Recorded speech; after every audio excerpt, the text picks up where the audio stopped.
There we go. Got that cranked down. Hey everyone, how you doing? Yeah, starting at 16. No big deal. But a quiet Friday. Hey, after last night's stream, dude, I'm okay with a quiet Friday.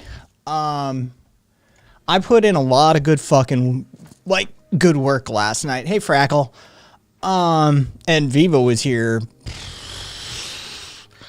4:38. Yeah, like an hour ago.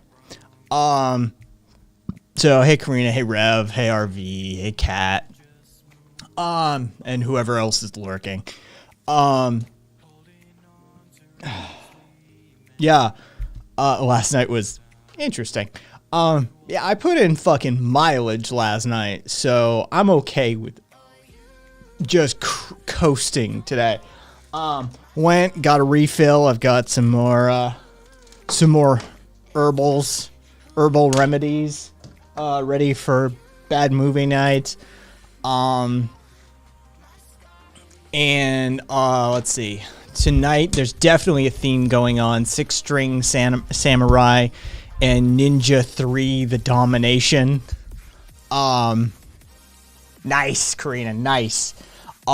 Six String Samurai definitely isn't some rando white dude in a post-apocalyptic scenario who kind of thinks he's Elvis as well.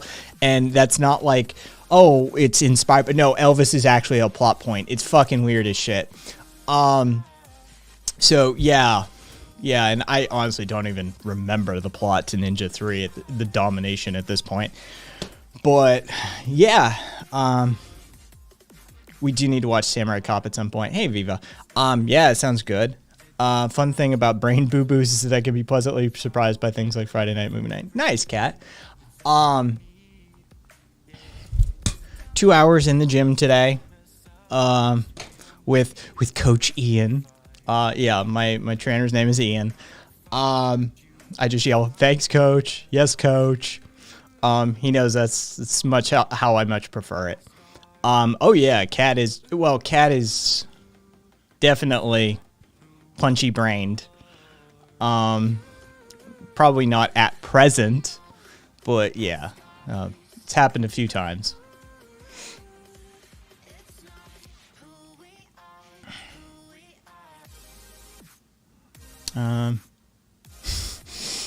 Interesting, Rev. Maybe they do. That's illegal, by the way, if they do have that. You can report them. Just saying. A bunch of schools got in trouble for that one. So, hey, Eyeball, thank you for the resub. Thank you kindly, and welcome back. So yeah, 2 hours in the gym today with Ian, and just putting in the work. Bunch of bar stuff. Lateral presses, dumbbells, farmer's carries, like asymmetric dumbbell presses, like on the floor, like hyperextend your left and hyperextend both, and then press this one, well, forcing that one even further. So you're sort of off center when you do them, but laying on the floor. Hey, premarital. So, you know, just putting in the fucking work. Always hyperextend to the left. Probably just the metal roof and the paranoia on mine. Fair enough. I need a physiotherapist, personal trainer combo. I can't recommend a personal trainer enough. If you find a good one. I've had some shit ones in the past, but Ian's good. The guy who did my eval, Chris, is good. But yeah, so far, Ian and I click. He gets it. He understands. Like, I was doing some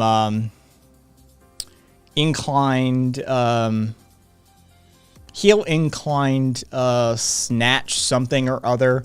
Dude, the names are fucking ridiculous sometimes. But basically, just take a kettlebell, put yourself on an incline, get into a squat, hold it here. Hold it here, snatch it up, and grab it by the side sort of situation. And I was doing a circuit, and I got back, and I just sort of looked at it, and he saw what was happening. I was just like, he's like, like, just tell me what to do. I've already forgotten it. And he just laughed. He's like, I know that's how you work, though. Like, just point me in the direction, coach. And he pointed me in the right direction. So, is what it is. Hey, public. And Knackeredest stream. Crystal Hazer, my personal trainer is at a sports performance facility that has a medical facility attached. My personal trainer isn't just some schmuck in a gym. I'm not going to some shitty gym down the street. So while I hear you on that, trust me, I understand that, but I also understand the distinction. And when, let's say, hiring, I make an extra effort. But yeah, I feel you on that one.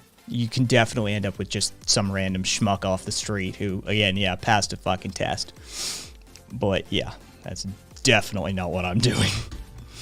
Got chasers, got home, got on my home Wi-Fi, engaging video now. Video engaged. That's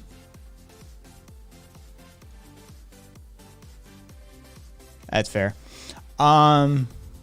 Earlier today, I discovered what's probably the dumbest Twitch stream I've ever seen in a while. Well, Primarily, you want to share? Money,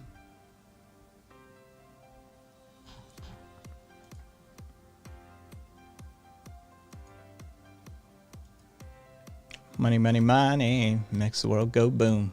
The world go boom, the world go boom. And hey there, radio. So yeah, I actually came home. Hey, without. I came home and my glycogen reserves were just tapped. Hey, radio, thank you for the resub. 4 months, look at that.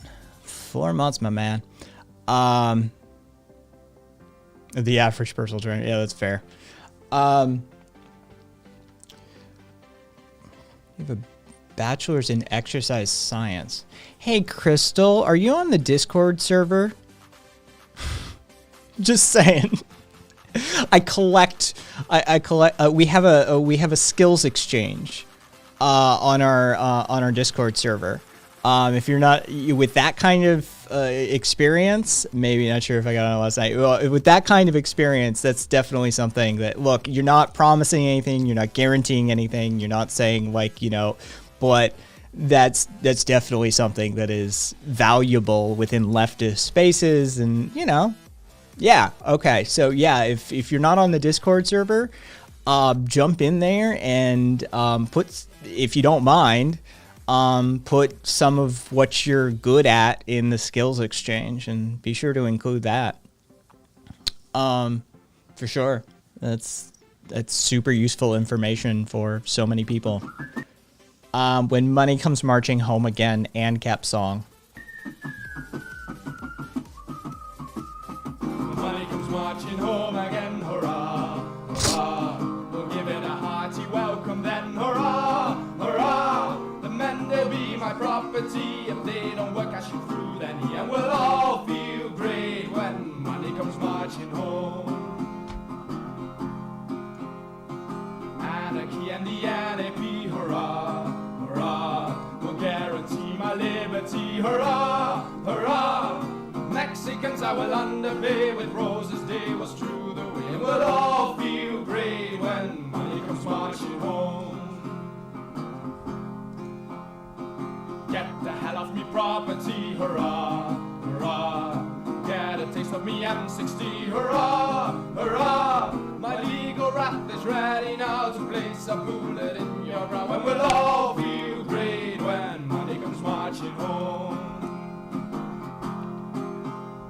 No governments and no archdukes, hurrah, hurrah. Just recreational MacDukes, hurrah, hurrah. And let each one ever pay a tax that makes the statist's heart relax. And we'll all feel great when money comes marching home. And we'll all feel great when money comes marching home. And we'll all feel great when money comes marching home.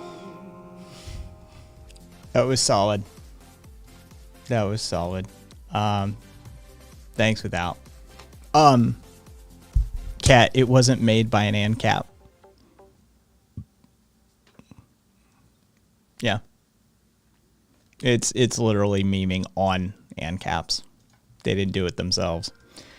Yeah, that was solid work. Rock on. In the Discord, but never used it, so it'd be a learning curve for me. FYI, my specialty is sports medicine. Dude, Crystal, you and I have conversations ahead of us. But yeah, down, you're going to want to scroll down in the left-hand side, the channels. ANCAPs are a meme. That's fair enough. And then you'll see the skills exchange. It's about halfway down in the community-related section. Don't have to do it right now. And, you know, if you forget, I'll remind you sometime in the future.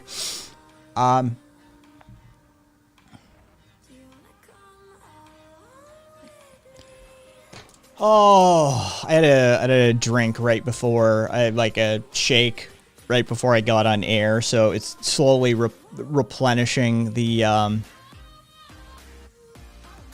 know for a fact ANCAPs jam to that song. Oh, for fuck's sake, they really are just a meme. The glycogen reserves are slowly but surely restoring, but it's gonna take a minute. Oh, yeah, no. Crystal, when you're on the landing page, click the check mark. There should be a checkbox. Tap that. After you give that a perusal. Like, look at that. Just, I'm not saying, but read what that says. But at the bottom, hey, Caboose. Hey, Squiddy. Jesus, fuck me. 6 months. Look at that. Thank you kindly, Squiddy. But yeah, you have to tap the checkbox at the bottom, and then things will happen.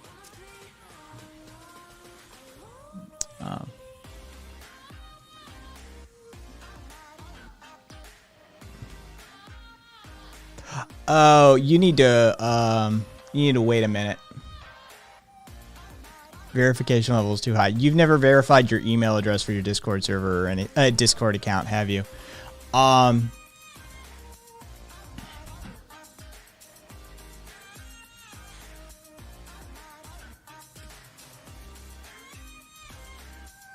I'll do it manually.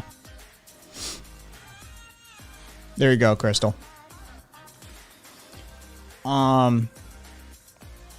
Things should be happening for you. Yeah. Oh, lordy, lordy, lordy. I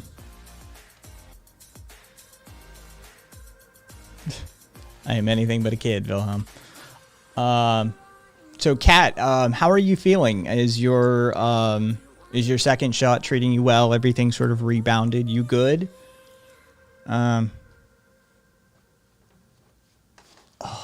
And give me 1 sec. Got an ice pack. Oh, and it's not a small ice pack. So just sort of rotating that between some stuff. Oh, yes, it is, Wilhelm. I find it's just easier. It doesn't lose its cool quite as quickly. Cassidy, I mean, yeah, there was some stuff. It was we were doing some lateral hops to an elevated box. Energy levels a little fucky, but other than that, I'm chilling. Good. Glad it's not kicking your ass. Yeah, we were doing some lateral hops first, and it was off a singular leg, and that was not treating my knee well. So we moved it to bilateral hopping onto, that sort of thing, and then it was fine. Yeah, box jumps. Crystal, I think we were doing 8 inches. I think the height was 8 inches. Yeah, something like that. 8 inches, maybe. Yeah, I have my right knee's shot. I've done so many stupid things in my life. Yeah. Mitre, 8 inches is nothing to me. So, yeah, we're getting images right now. I had it looked at 15 years ago. But yeah, we're getting images done again to see if it's just arthritis, whether there's, you know, tendonitis or, you know, it was a hop down. Yeah, it was a hop down.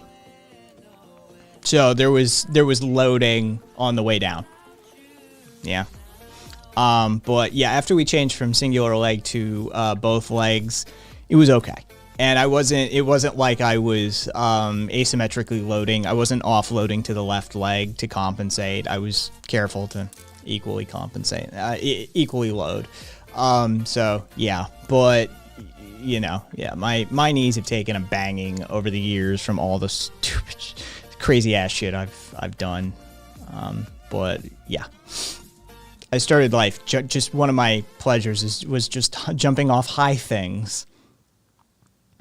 Oh yeah, Crystal. I'm not a rookie. I'm just coming back into it from like 10 years off, basically. But yeah, I'm dealing with some old man injuries, and it's best to have some supervision for stuff like that. So, supervision I shall have. I used to jump off my roof to practice landing. Knees more like faulty shock absorbers, for sure. Yeah. I mean, I used to jump from 12,500 feet. Actually, my very first jump was from 12,500 feet. I used to jump from, my average was probably 14,000. Though we started doing like 15,000 jumps a little later, stuff like that. If you could tell, I was a skydiver as well. Rock climbing, rappelling, skydiving, whitewater rafting, competitive inline there for a while. I grew up on skis, so I've done my fair share of moguls as well. Yeah, Karina, my at one point in my life, my only goal was to make it to age 18 so I could jump out of a plane. I'm not kidding. I just needed to survive to 18 so I could jump out of a plane. I wanted to do it from very young. It's amazing.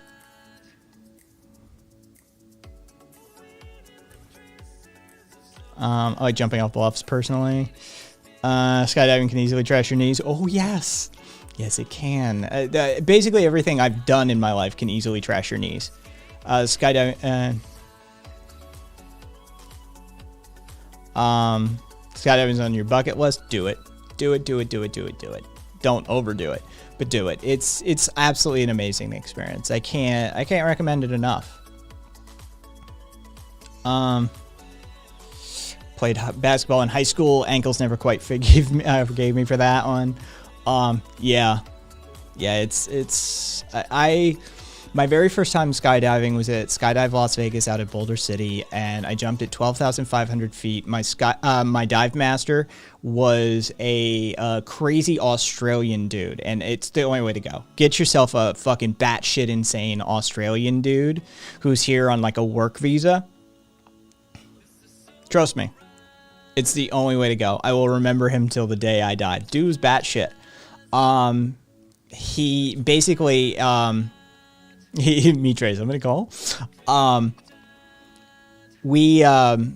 Because they require tandem jumps. They will not let you. Skydive Las Vegas will not let you out on a solo jump your first time. Too many people die doing that. You see that shit on TV for like TV shows. We're going skydiving, and they let them out on solo jumps. Super dangerous. Super fucking dangerous. Do not, if you go to some place and they let you do a solo jump your first time, I mean, run. Turn around and get the fuck out of that place. I cannot say that enough. If they do not require tandem jumps your first few times, get the fuck out. Hey, Wither. Hey there, Wither. Yes, Caboose, they really do exist. They really do. And it's, but yeah, he was crazy fucking Australian strapped to me. And as we go up, he leans in and goes, I hope you don't mind, but I got a couple STDs, but we should be good. We got clothes between us on this one. I'm like, he's just fucking with me. He was a good guy. We jump out and we do a whole bunch of maneuvers that he's not supposed to do with a first timer. And after we deploy, by the way, if you skydive in like the desert and you don't have a whole lot of mountains or anything, they're all off in the distance. If you don't have reference points, it's very much like just floating. It's like sitting in a vacuum with a fan blowing in your face. It is the craziest thing. Your hearing goes out. You can't hear a goddamn thing. And you're just sort of, hey, Miles. Hey, Puka. And you're just sort of floating. And it is one of the most peaceful experiences I've ever had in my life. Truly. This is how I know I have a little bit of a dopamine issue. People are like, wait, you jumped out of a plane and it was calming for you? Yeah, it was. But honestly, it has a lot to do with the lack of reference points. If you don't understand, if your brain can't comprehend that you're rushing towards something, then it's like you're just floating. And it is insanely peaceful. And after we deploy, he does a bunch of stuff and a few maneuvers, and he said, well, that's pretty much all I can do the first time out. And I said, well, is there anything else you can do? He said, well, yeah, but I get in trouble when I do it. And I said, well, let's do it. He reaches up to the drag lines, pulls down, which collapses the right side of the chute. Totally takes away the inflation on the chute by collapsing that right side down. And what it does is it puts you in a flat spin. The chute becomes the pivot point, and you are rotating around it. It is a little crazy to do. You have to be confident that you can reinflate the chute. And it is a bit of a number, it's going to turn your stomach. But yeah, it worked out just fine. We landed. And yeah, I never looked back. Skydiving hypnosis. Once you hit terminal velocity, your stomach apparently catches up with you. Honestly, it wasn't an issue. Except we just go on a roller coaster. I've never been on a roller coaster that equals skydiving in any way, shape, or form. Not even close. It's like comparing spinning around on the swings to doing acid. It's an entirely different experience. It engages a portion of your brain because it's for realsies, right? A roller coaster, for the most part. Hey, Hunter. Good. Nice to see. Part of your brain on a roller coaster, the part that senses danger and fear, understands that for the most part you're safe. Oh, it is way cheaper. Yes, Australia, for sure. You're not safe when you jump out of a plane. Skydiving is relatively safe. It's not on the order of magnitude like base jumping. But Hunter, today was, I go to a sports performance place and I'm sort of rehabbing this body from the ground up, doing foundational work. So I was at a sports performance facility today with my trainer. And we were just putting me through the ringer. Is that? Oh, looks like Pretzel Rocks is fucked up again. Dude, they've been having some issues these last couple of weeks. Let me reload the app. There's something about you. No. Amateur boxing match. Hunter, watch out for the old noggin. Don't take too many hits. But you do you, man. Rock the fuck on. Do I get a stretch routine or anything like that to help my help recover? Oh yeah, before we get into it, there's 2 levels of warming up. not even including like the basic like foam roll, stretch, warm stuff up and get it moving territory. So there's a progressive series of activations, I suppose we could call them. And then we put the cardio conditioning at the backside of all of the heavy stuff. So I have sort of a, I meant as homework between sessions. Oh, what I do between sessions, Crystal, is a whole other ball game. I love that you called it homework, though. I have a flexibility routine that I do. And I already do. And my flexibility is on point. Oh, yeah, J Miles. Just give me a second. We're on topic. Just give me a bit. I have a flexibility routine that I already do. I've also got the beginnings of a sort of weights routine as well that I do because I'm going for bulk this time. I'm not going to get super bulky, but I was let Rehab Pros like to call it homework. I was a climber in my previous life. And as I always tell people, climbers don't, every ounce that I put on as a climber, I have to carry to the top, right? So you don't want to be super bulky. You want to be like lean and cut. But this time around, I'm going to throw a little bulk on the bones. That's kind of the plan, at least. I'm going to add a little muscle to the frame and see how that ends up. So yeah, I have a flexibility routine. I have a weighted routine. And then, yeah, that's sort of what gets done between sessions. And for the next couple of months, we're doing 2 a week, and then we're going to step it up to probably 5 a week.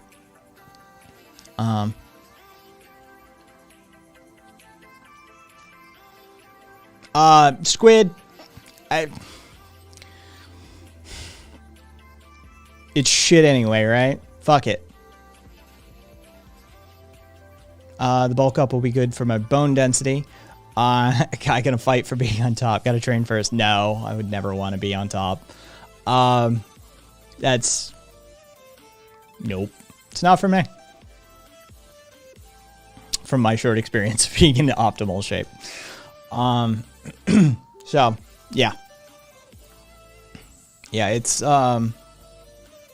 hitting my macros is a pain in the ass. Because my autoimmune driven progressive small fiber neuropathy learns proteins and basically becomes inflamed by exposure to extended periods of time of protein exposure. So high concentrated proteins, such as, like, let's just say chicken breast. If I eat chicken breast 5 days a week, I will have the worst neuropathy in the world when I consume the chicken breast. It's like that. So I have to keep my proteins on a rotational schedule of sorts, and I have to constantly be on the search for new types of protein, like elk and salmon, all those sorts of things. And so, yeah, so it is, that's a challenge. Hitting my macros is a challenge on that one. All right, Miles, J Miles. There it is. If there's a giant rock hurling towards a cave, gator has been eaten. If I had, I need to look for a gator guy. I've got people for most things. I try and source really, really well. Never had human. If there's a giant rock hurling towards Steven Crowder's head that's going to knock him out and instantly magically flip-flop all of his political views and become an empathetic person that uses his platform for good, but he got brain damage and loses around 20 years of his life expectancy from the rock, would you let the rock hit him, or would you interfere if that was easy to do? No, I'd interfere. I don't give a shit. He's a right-wing chud. I don't care. But if he's going to take a fucking hit to the head that knocks 20 years off of his life, you kidding me? No, just shove him out of the way.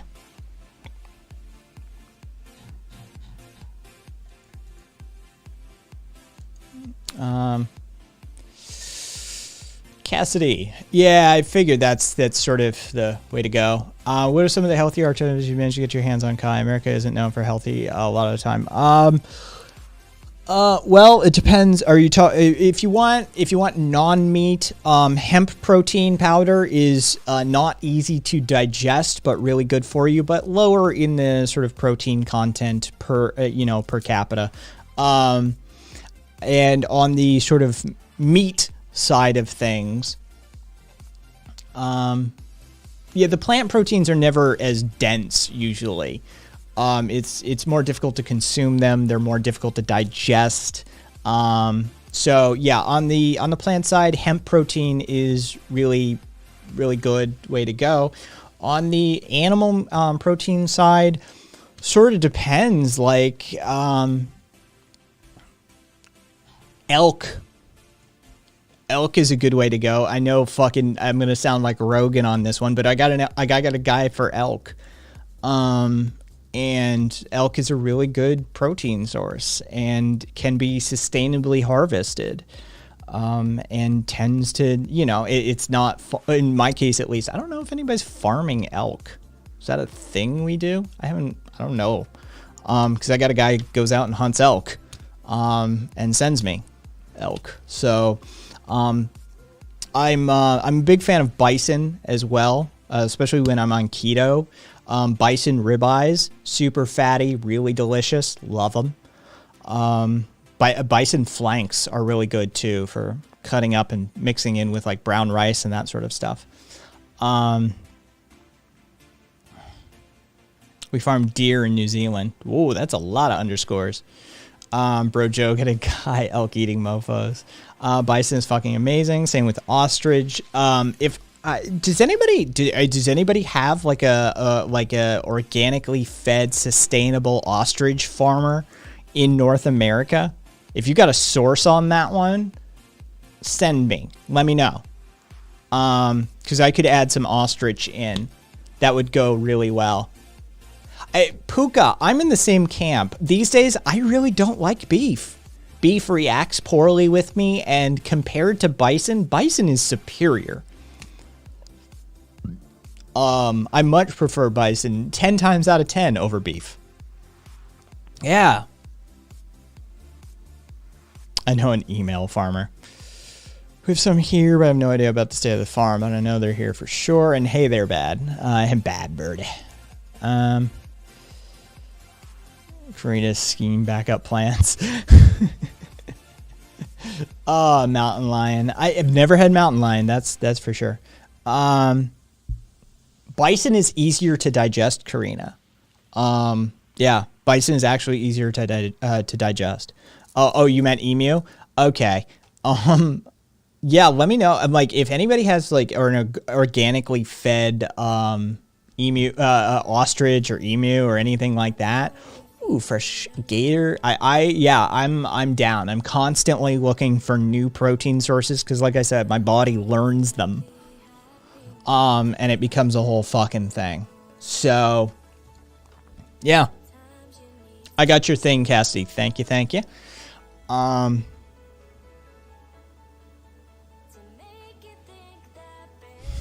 Mr. Meat.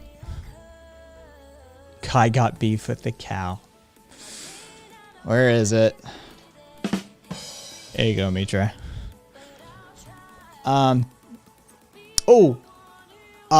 Puka. Bear meat, depending on where it's harvested from. If you manage to get some of the bear meat from the Carolinas, where their primary diet is acorns, it's an entirely different ball game. But if you get like Pacific Northwest, Montana, Canada bear meat, yeah, it's very much the fat needs to be trimmed out because it's just noxious. Yeah. Gator is highest in protein, just FYI. Duly noted. Thank you. Did I try that scorpion? No, that scorpion was taken outside. I did not eat the scorpion. Possibly in Texas, organic ostrich or emus. Yeah, goat and sheep milk. When I did do dairy, for a long period of time, when I came entirely off of like cow dairy, I did consume goat's milk for a while and goat cheeses. But these days I don't eat dairy at all. So Okay, yeah, puka. Yeah, the southeastern bear meat is the majority of their diet in one part of the year is nothing but acorns. And so it's an entirely different ball game. And yeah, if you have that bear meat, holy shit. If you've had like the other bear meat and then you have that, you're like, what? Is this the same animal? Yeah.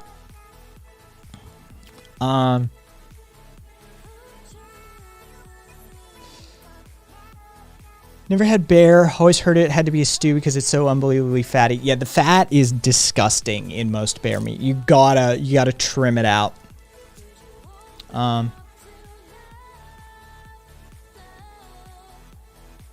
Yeah, well, the other bear meat. Yeah, it is a thing. When I was up in Montana, they fed me bear sausages and bear something else. I forget what. God, Jesus, I'm sorry. My brain isn't fully booted up yet. It's not completely refueled, and I've put a fair amount of exertion in today, between the 2 hours of training and then a little bit of weight work and then passing the fuck out when I got home. It's sort of shaking it off, as it were. Crystal, it's their diet. It's their diet. It's not the hibernation. It's what they eat. Bears have a really fucked up diet a lot of the time. And so, yeah, that as I understand it, from the hunters that I've spoken to and the places I've lived, it has to do with their diet. And the majority of the bears have a pretty fucked up diet.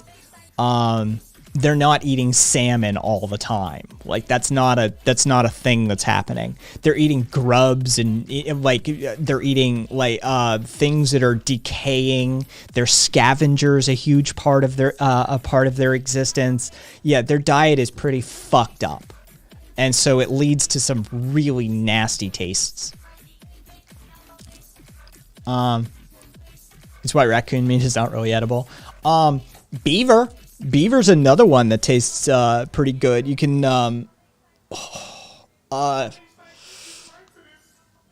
yeah, don't eat vultures, coyotes, yeah, any scavengers, carrions. You are what you eat, and those fellas have too many picnic baskets. Yeah, beavers are another good one. You can make a really good chili or a stew out of beavers, for sure. I figured you'd be all over that one, Mitrai.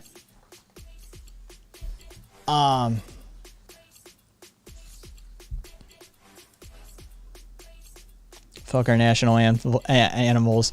God, beaver bacon bits. Nice.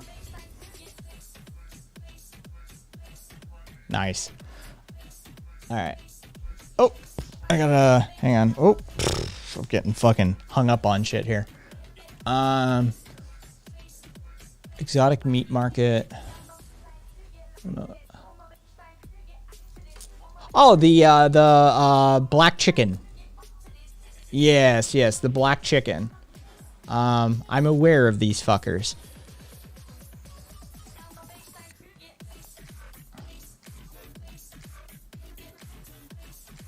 $8 ounces of rooster testicles for $20. That's not bad, actually.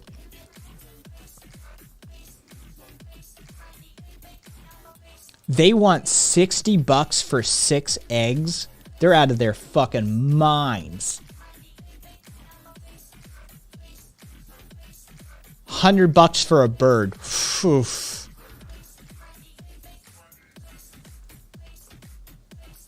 Hey, Devil Boy.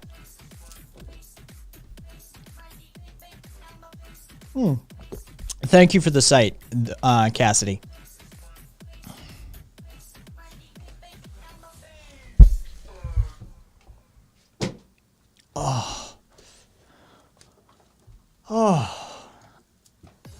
Oh, eBay. There we go. All right. Which one of you degenerates? How many of you degenerates, if any, want to just come on the air and have this conversation? Because might as well. And then who knows where we'll end up.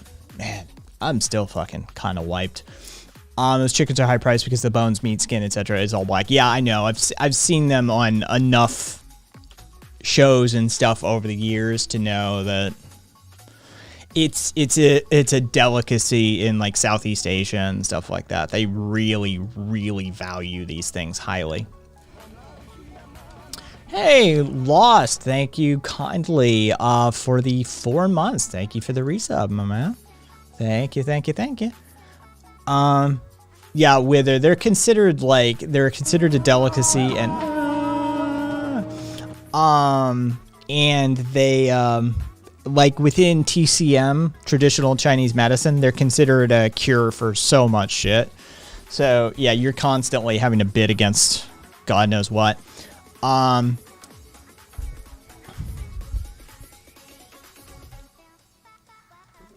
So yeah, it's a whole thing with those. No, I don't. I mean, I don't know about PNF stretching off the top of my head, but I may have been doing it. Because I have people who are in charge of stuff like that, so I may have been doing some of it without even knowing. I'd have to look it up though. But the name crystal doesn't actually mean anything to me. So proprioception neuromuscular facilitation, proprioceptive neuromuscular facilitation, stretching technique utilized to increase ROM, so range of motion and flexibility. Increasing the length of the muscle and increasing neuromuscular efficiency. Yeah. I know a lot of people that are into that shit because it's really common in like Taekwondo circles and shit. That's how they get those head kicks off. Also high. Oh, hey there. Pushing against for 7 to 10 seconds, then stretching even more. Oh, well then I've been doing that for years. Yep. Never mind. It's ahead of the fucking curve. Yeah, that's sort of, I mean, that's kind of how I was taught to stretch. So, yeah, like my high school coach, a lot longer ago than I wish it were, that's how he taught us to stretch. So, interesting. XD _ asks, what kind of leftism are you? Post-left, post-anarchist. Have fun with that one. And Empress was here last night, so that's also post-left, post-anarchist. Like, it's with a few. There's dozens of us. Dozens! Yeah.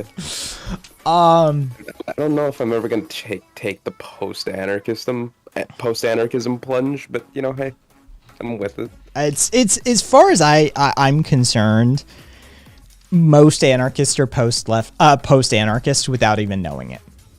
I mean, maybe. I'm trying to think if egoism would kind of fall into that. No, it wouldn't.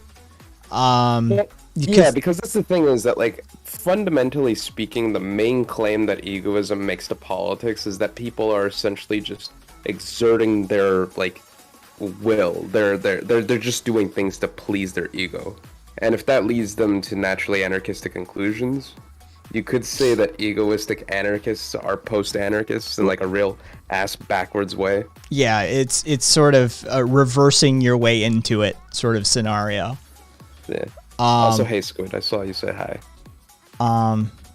It's easy to label yourself, hard to actually know what those terms mean. Oh, dude, we had somebody last night that was fucking ignorant as shit. And willing to argue. Didn't know shit about shit, but had opinions on a lot of stuff. Love those people.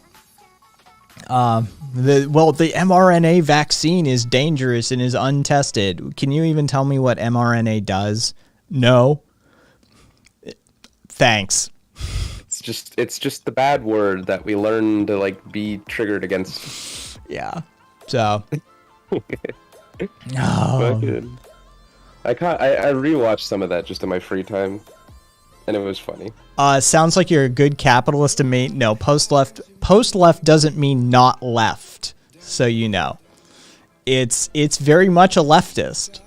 It's just an anarchistic analysis utilizing the philosophies and techniques of anarchism for leftist practices to, as an adult, criticize and critique the practices that the left may have, and is a launching off point or a position for changing or resolving some of those disagreements that we may have. Post-left, post-anarchism is very much leftist and very much anarchistic and very much anti-capitalist. So, Right. yeah, post-left doesn't mean having left the left. Oh, Meat Tray, if you have a PC that's powerful enough, we could play 2K right now, because 2K went free on Epic Game Store. 2K1 did. 2K21.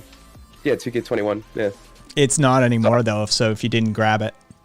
Oh, shit. Well, I have it, Meat Tray. If you want to drop the 60, then we could get some games in. Yeah, they took it off a day ago. Fuck. I wish I told you about this sooner, Meat Tray. I forgot. Yeah. Also, Angie, do yourself a little favor. By the chat button, there should be a little sword icon. Click that. Oh, yeah. That way she can be in mod view. Post gang. And by the way, you're adorable.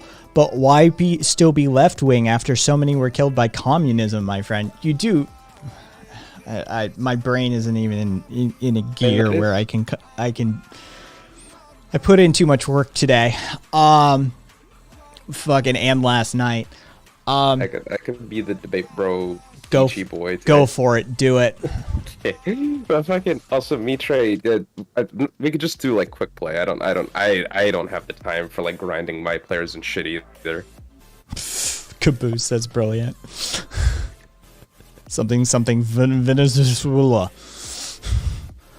I mean, also yeah, we're not commies here. That's kind of that's the fun thing about being post-left. It's understanding that to be a far leftist, you don't necessarily need to be a communist.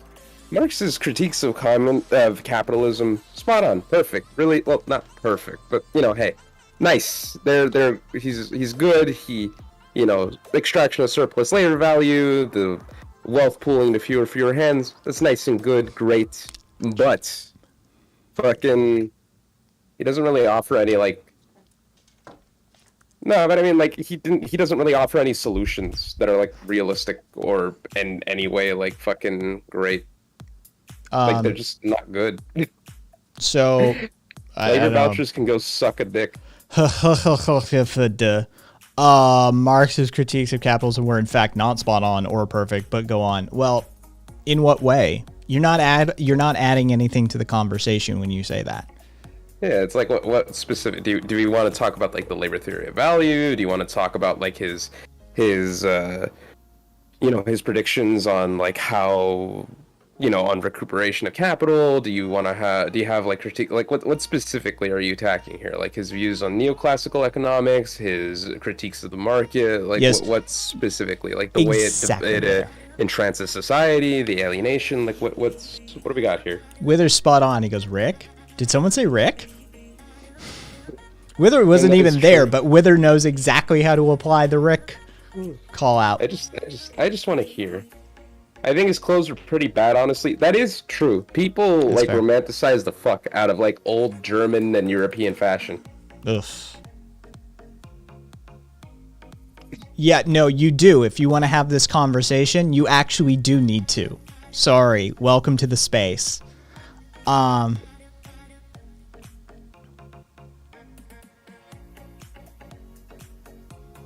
So there's your answer, Kat. Not a vague issue.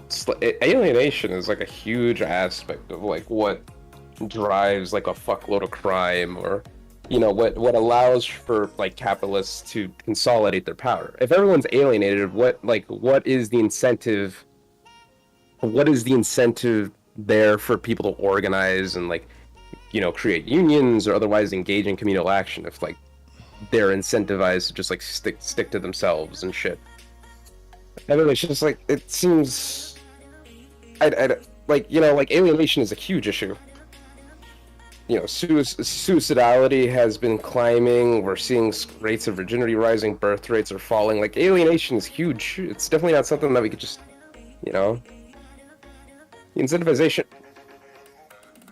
I mean, It's so nice to sure. not have to carry this. I mean, that's true. This is something that Marx addressed, that like the class antagonism that goes on between capitalists and workers is that like workers want to receive the most pay for the least amount of work, and capitalists want the most No! work for the I'm least amount of sorry. pay. Read that comment. After all, unions are why we no longer have manufacturing in the West and why the government can't get any construction project done on time and budget. Okay. Holy This is shit. gonna this is gonna trigger chat. But he's right. No, he's not. It just is. No. Labor rights are the reason why we can't be competitive with places like fucking China and shit. We like our workers too much. You're looking at that.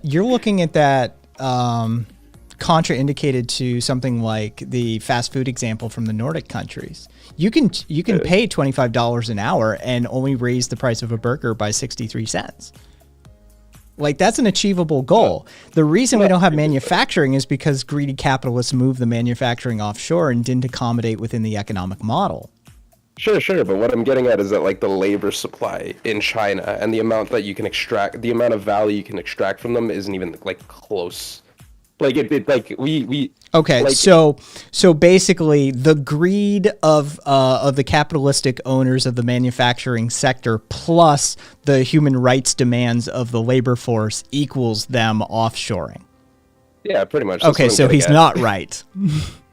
I mean, it's like it's not just unions, but I'm just saying like we also have to understand that like the third world is just really exploitable. Yeah, Like, we profit talked, margin goes burr. dude. We talked about the exploitation within the capitalistic model of the developing world last night at length. Yeah, dude, we put in a lot of I put in a lot of goddamn work last night. Forget it's why today. Also, Primero, I was getting at the fact that like unions introduced a lot of labor rights in the past that still stuck around to this day. I would argue though that basically by engaging in that tactic, you concede the ground to a chud that you shouldn't otherwise be conceding. Yeah, but I like being honest. It's not honesty. That's not what that is. It's inaccuracy. Eh.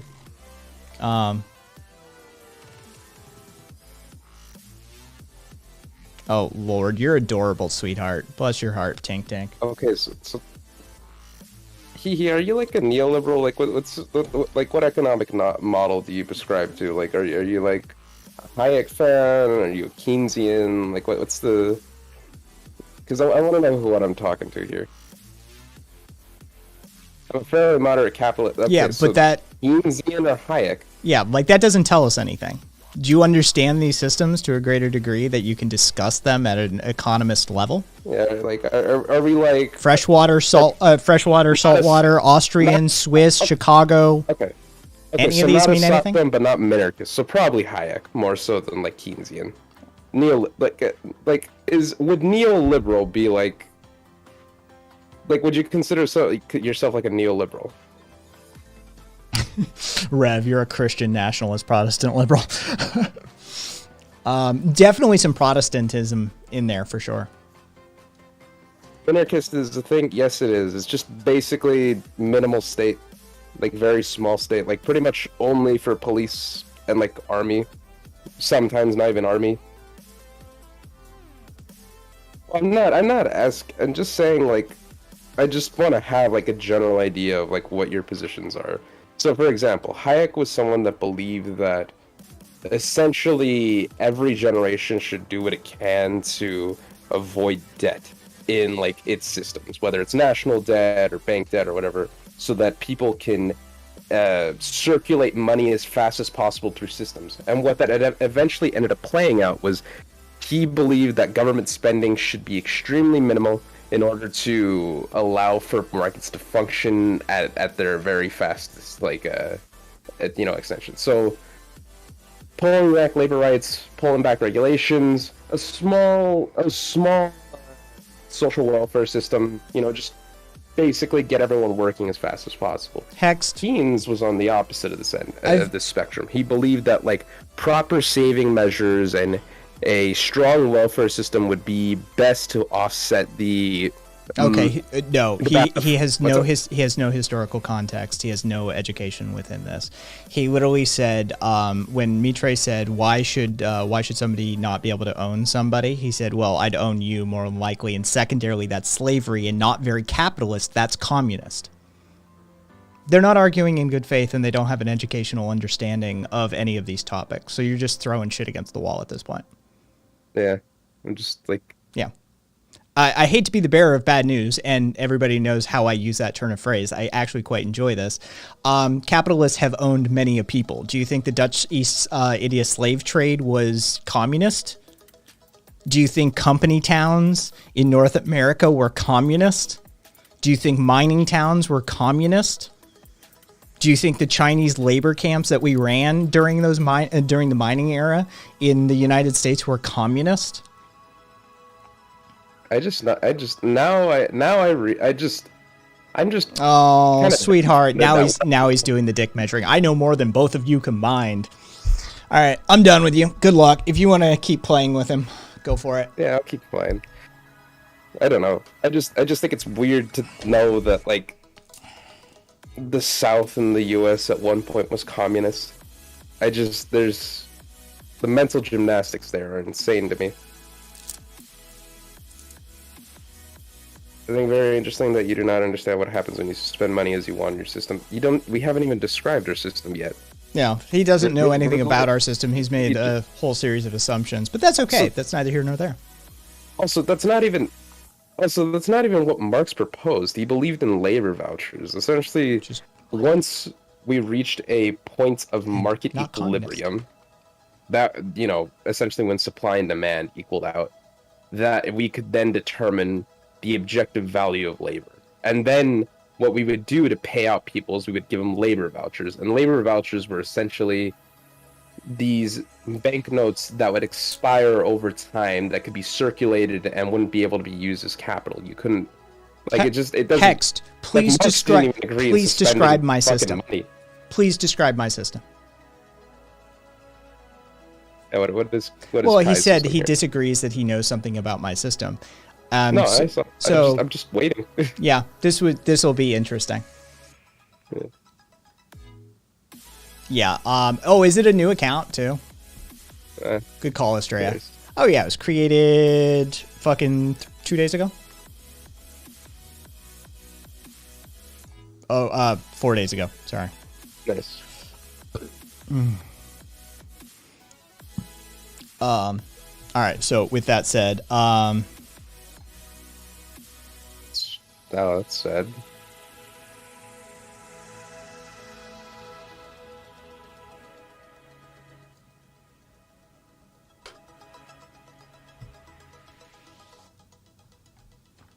no, I'm not.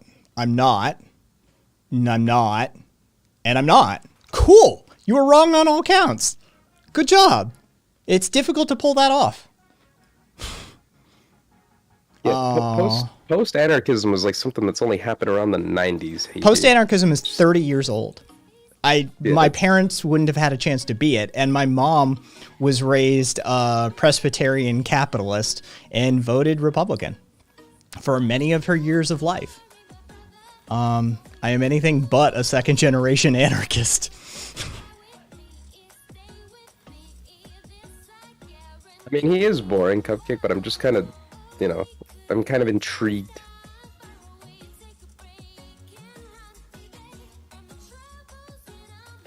And my father was almost entered the seminary. I got a question for you. How do you solve the transformation problem? Oh, come on. I want to know, because this is Come like on. a foundation upon capitalist justification. There we go. Yeah. Okay, cool. I'm like, come on. Nice.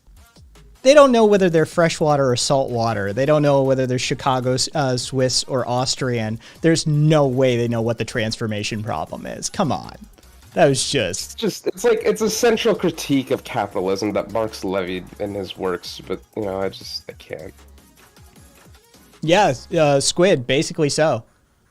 Basically so. Well, no, this isn't even like a college kid thing. This is like economics, econ 101. It really is. This is if you took something, economics in high if you- school, you should know this. Yeah, it's like this is something that like von Mises like wrote extensively about. He's one of the people that is claimed to solve the transformation problem. This is just, you know, this is like you should be able to understand this as a capitalist. This is like last an old night school all thought. over again with the mRNA guy. Fucking, you know, being afraid of stuff that he literally doesn't understand on any basic level. You know, I did this last night. Please. But if you want to read more about it, Chapter 9, Volume 3, which I'm sure you won't read, of Das Kapital, will go into the transformation problem quite extensively.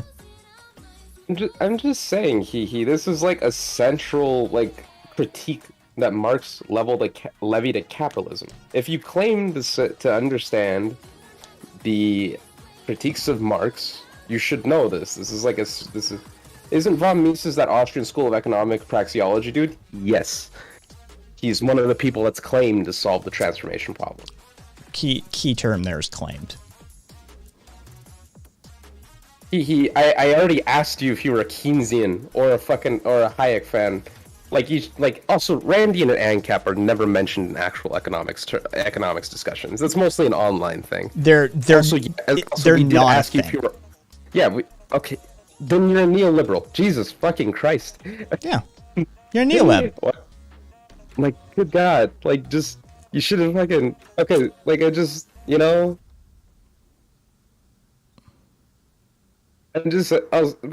saying, like, Randy and ANCAP are not used in fucking economics discussions. Austrian, you'll get a Keynesian, you'll get a monetarist, you'll get it. Never once has anarcho-capitalism been mentioned in an economics course, other than to laugh for a moment. Yeah, or like as like extra reading, maybe. It's not a thing. It's not a thing.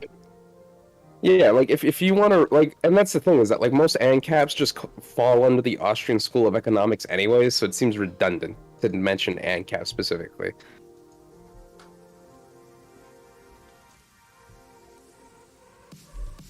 Yeah, oh yeah, Rev. They're neolib. They are neolib, but where I exist, I am far beyond any chorus. All right, he says as a neoliberal. Oh God. I suppose you'll get here one day. You know what? See if I can stack them. There we go. There you go. There we go. Sorry, Mitra, you were never going to get an answer out of that person. Me too. I don't know. I'm sorry. No, they're uneducated on the matter. They're trolling. It's a 4-day-old account. They do not know any of the terminology. They don't know the foundations for the conversation that you're attempting to have with them. You're essentially having a conversation with a 4-year-old.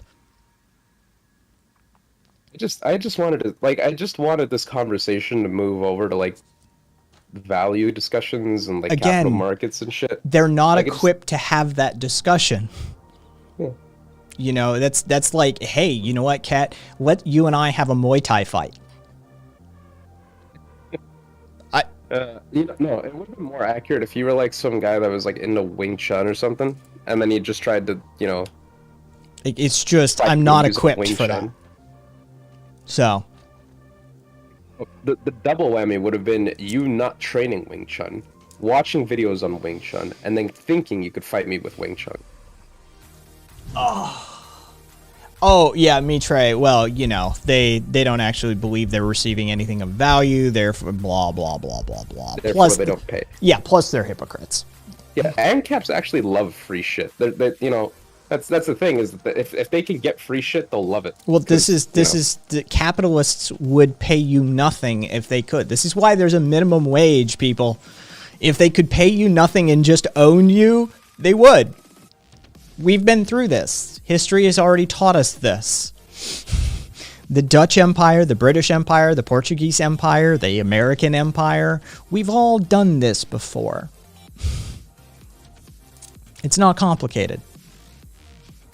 Whether that's because I'm old enough to know there's no such thing as a clean fight.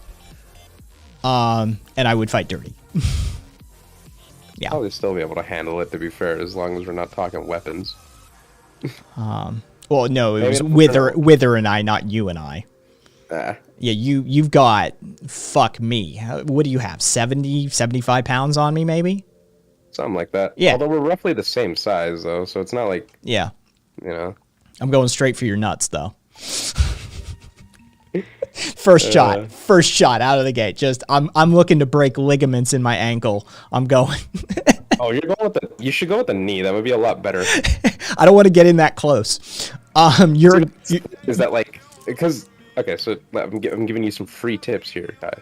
Fucking, the problem with like knee, especially if you're facing someone that kickboxes, is that one of the first things that we're taught to do when avoiding kicks is to basically pull your hip back and basically parry the foot with your free hand in order to, you know, create that space.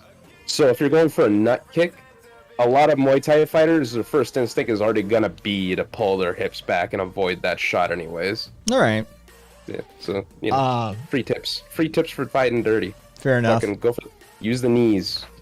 Thought Cat was like 230. I don't know what Cat weighs these days, but when I was like I've been kind of bouncing around. Now I'm in like kind of the 240-ish range. I've cut down. Like beginning of the pandemic, I was like sitting around like 270 because of like some bullshit. Cut down, gained back. Now I'm like 240, but like with more muscle on my frame. Been hitting the squat rack and shit. So what do you bench? Bench, I don't bench that much because for one, I got the shoulder issue, so that's like a big like thing. So it's like usually I'm doing like it's just light reps. I'm doing like 110, 120. You're close enough. You'd have to struggle a little bit, but you might be able to bench me if you really tried. It wouldn't be a fun time. No. Mitre, Instagram video worthy. I would definitely be like straining. Wait, Mitre, you've got down to 94 kilograms. You're a lot bigger than I thought you were. 94 kilos is like 200, 205. That seems about right, given his pictures, though. Like he doesn't strike me as like the thin e-boy body, you know. I thought you were under that by a margin, maybe like $165, $175. Let me put that in like normal. Like 79, 80 kilos territory.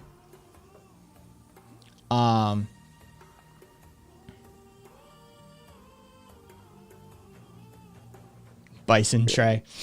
I have the body of an e-boy with a bit of chub, says Devil Boy. I want to get back to that. Yeah, 85 looks good on me. Yeah, that's judging by your frame from what I've seen. That's what I would have guessed you were at. But yeah, you've put on some COVID weight, did you? Everyone has. I haven't. Shut up. You know you're the exception to all these fucking rules. Rev, I'm 200, but I'm 6'4" as well. So, You know what, Squid? That's gonna be the first thing we try when I go out there. Well, when we're doing the podcast, we'll try to bench Kai, and we'll see how that goes. Big Head. This is 2 days a week. I do the other time slot. So yesterday you caught me at the other time slot. Whether I can't put on weight, apparently you can, but having been your frame at your age, I understand what you're up against. You need to consume something like 3,200 calories in a day to start putting on weight. This is I've been in your shoes before, Wither. You need to put it on. It's not easy. It's work trying to put down the calories that you need to put down. Yeah. Squid. Oh god, that's too much food. Yeah, no, it is. It's a lot. Yeah. You find shit that you really like, son. Or high density. Yeah. Like calorically dense foods. What Kai is trying to tell you is you gotta drink them shits. You do. It's all in the shakes. It is. Yeah. You just got to make shakes with peanut butter and fat and carbs, and it's rough, my man. But yeah, that's how you got to do it. At your age, with your frame and your metabolism, I've been in your shoes. Yeah, you need to put down 3,200 calories as like a start. See, my problem is that I'm the opposite. It's just really easy for me to put on weight. The good part about it is that it's also really easy for me to put on muscle. So I'm one of those people where, like, if I even take like a week off the training routine, fucking just pounds just rack on. But I do any sort of weightlifting and I just inflate like a fucking balloon. So my problem is just previous injuries make it hard to stay like strictly on the routine and all that, and I just fucking hate cardio work. Dude, if always will. Oh, I love cardio. That's the trainer Ian already knows that. Like, cardio is my downtime. If they put anything in my training regimen that's cardio, it's literally nothing to me, and it's just downtime. They were like, we want you to do 4-minute cycles on a, hey, sweet, thank you for the resub. Oh, I'm glad you missed what already happened, Swede. They put 4-minute at 70% cycles on a stationary bike as part of the routine, and like he comes back by and I'm just pounding it out, and he's like, you know, you're going too fast. I'm like, yeah, but the other speed was like, I was just sitting here. I'm like, this isn't doing anything for me at that speed. So yeah, oh yeah, cardio is always my fallback. We are very deep into the meathead discussions today. Yeah, Swede, we had somebody who thought they knew something but turned out to be like, your kids know more about economics, I guarantee you, than they did. Self-avowed Hayek fan who didn't know what the transformation problem was. Self-avowed Hayek fan who didn't know who Hayek was upon first mention of Hayek's name, who didn't know what the transformation problem was. Yes. And yes, RV, RV, if you check the mods section, you would notice that. But yes, Angie is now a mod, and we're looking to add a couple others as well. Turned out to be a Protestant neo-lib pseudo-intellectual. Yeah. Squid, also, I feel you on that one. Also, Angie, I'm gonna keep it real with you. You should definitely just walk. Like that's like if your goal is just keep off the pounds, walking's a game changer. If you can just deal with it. Was it Angie you were talking to there? Or is it? Yeah, because she's saying, no, Squid. Oh well, fuck. Yeah. Yeah, never mind. I'm playing games right now, so it's like fucking flipping the monitors. It happens. Oh, you went robot there for a second, but I understand what you said. Viva Volunteers Tribute. Yeah, I've been a working man. It's okay, RV. I feel you. To be fair, I'd probably come out of econ with a PhD and never remember the important guys' names. Sweet. Sounds like a smart guy. Oh yeah, super smart. Super smart. In fact, he said he knew more than Kat and I combined, and that where he exists, you don't need courses, and he hopes that we get there one day too. Super smart.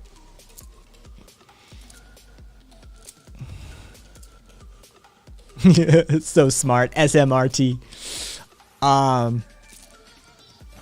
Yeah, Wither, peanut butter is your friend. If you want to start putting on weight, you need to like eat 2 jars of peanut butter a day in combination with your regular meals. Like in between the meals, you need to be eating a jar of peanut butter. Yeah. Yeah. And don't eat light meals. No salads. If you're having a salad, it needs avocado and bacon and fried chicken strips and like, yeah. You need calorically dense foods if you want to start throwing on weight at your age with your metabolism and from what I've seen of your frame. I still love that. That is such a meat tray insult. The guy probably fugs with the lights off. It's the most meat tray insult. I can hear Curio saying it too. In college, to throw on weight, I drank a lot of beer and ate poutine. Got to 190, said Duffy.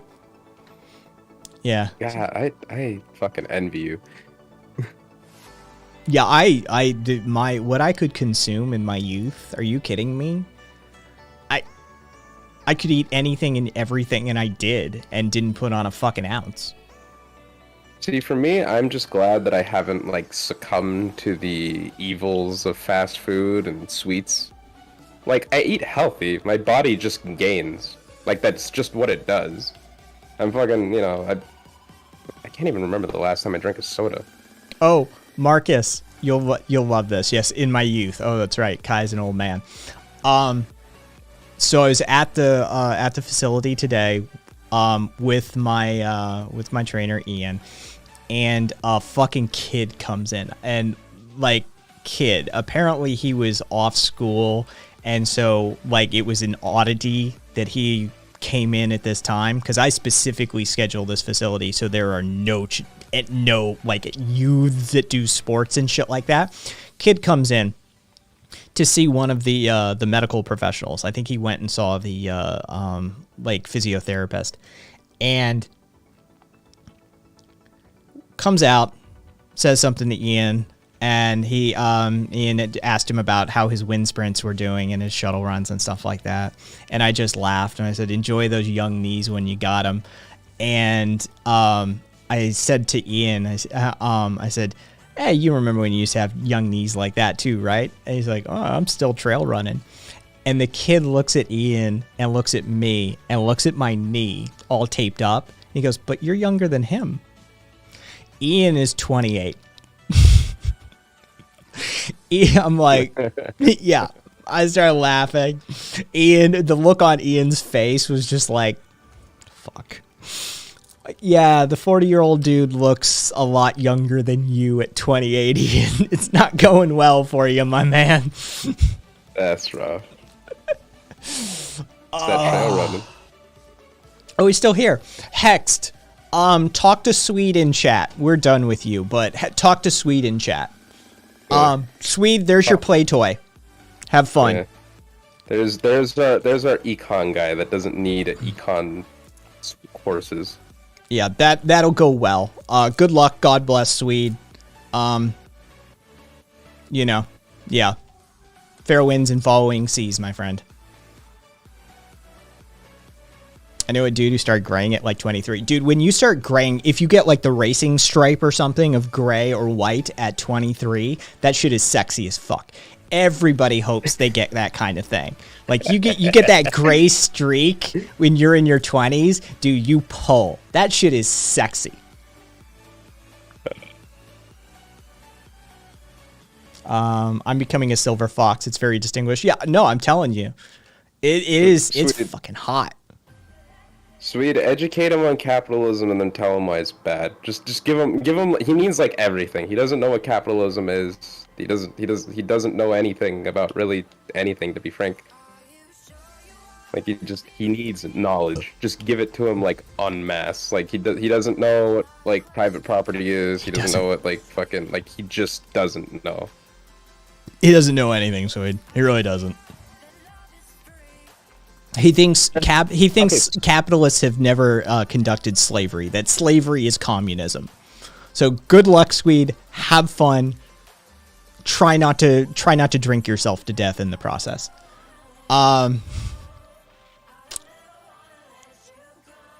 Everybody else sort of like off to the sides. Let Swede play. Yeah.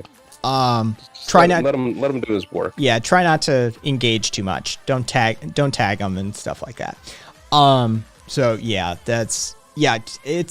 I never had like I could never put on a fucking ounce. I still struggle to make gains. Like my metabolism is absolutely ridiculous going into my 4th decade of life. Like 2,000 calories is a maintenance for me. Just sitting, sedentary, not working out. And my problem is, I know what it would take to actually get down to a healthy weight. It's just that existence seems like suffering to me. Because I've been down to like healthy weights and shit, like 180, 185, that sort of shit, like shredded. But it's like, I was eating like a fucking vegan and like having basically no carbs at all. Like I was doing keto before keto was a thing, but like a vegan keto on top of it. Oof. Yeah. I find plant proteins too difficult to digest. I mean, I'll use like additional enzymatic stuff to, HCl, betaine, HCl, and digestive enzymes and stuff to speed that along and help it. But holy shit, it's rough. My body fucking loves them.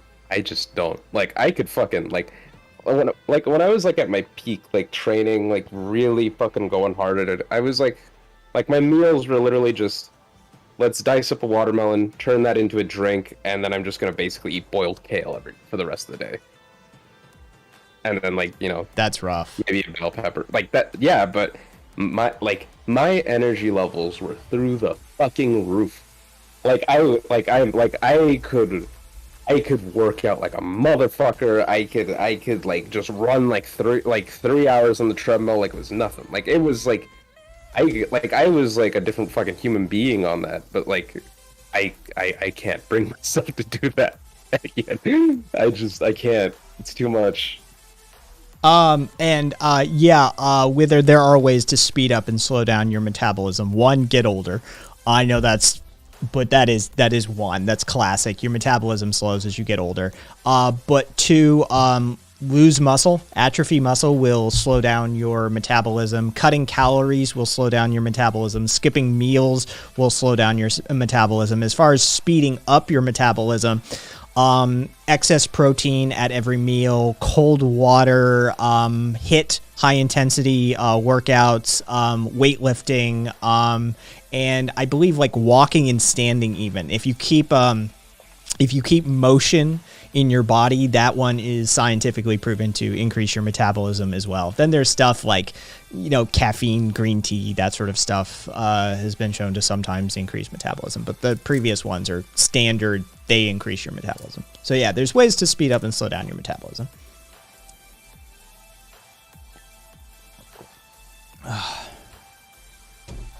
Told you were going to have fun. Don't know if it interests you, but Germany agreed to pay $1 billion to Namibia for the genocides of 1904 to 1908. That's something, I guess. European nations are really a lot better about that sort of thing, as far as they're not asking for their artwork back. That tends to be a sticking point for that sort of stuff. We'll pay you reparations, but we're keeping the art.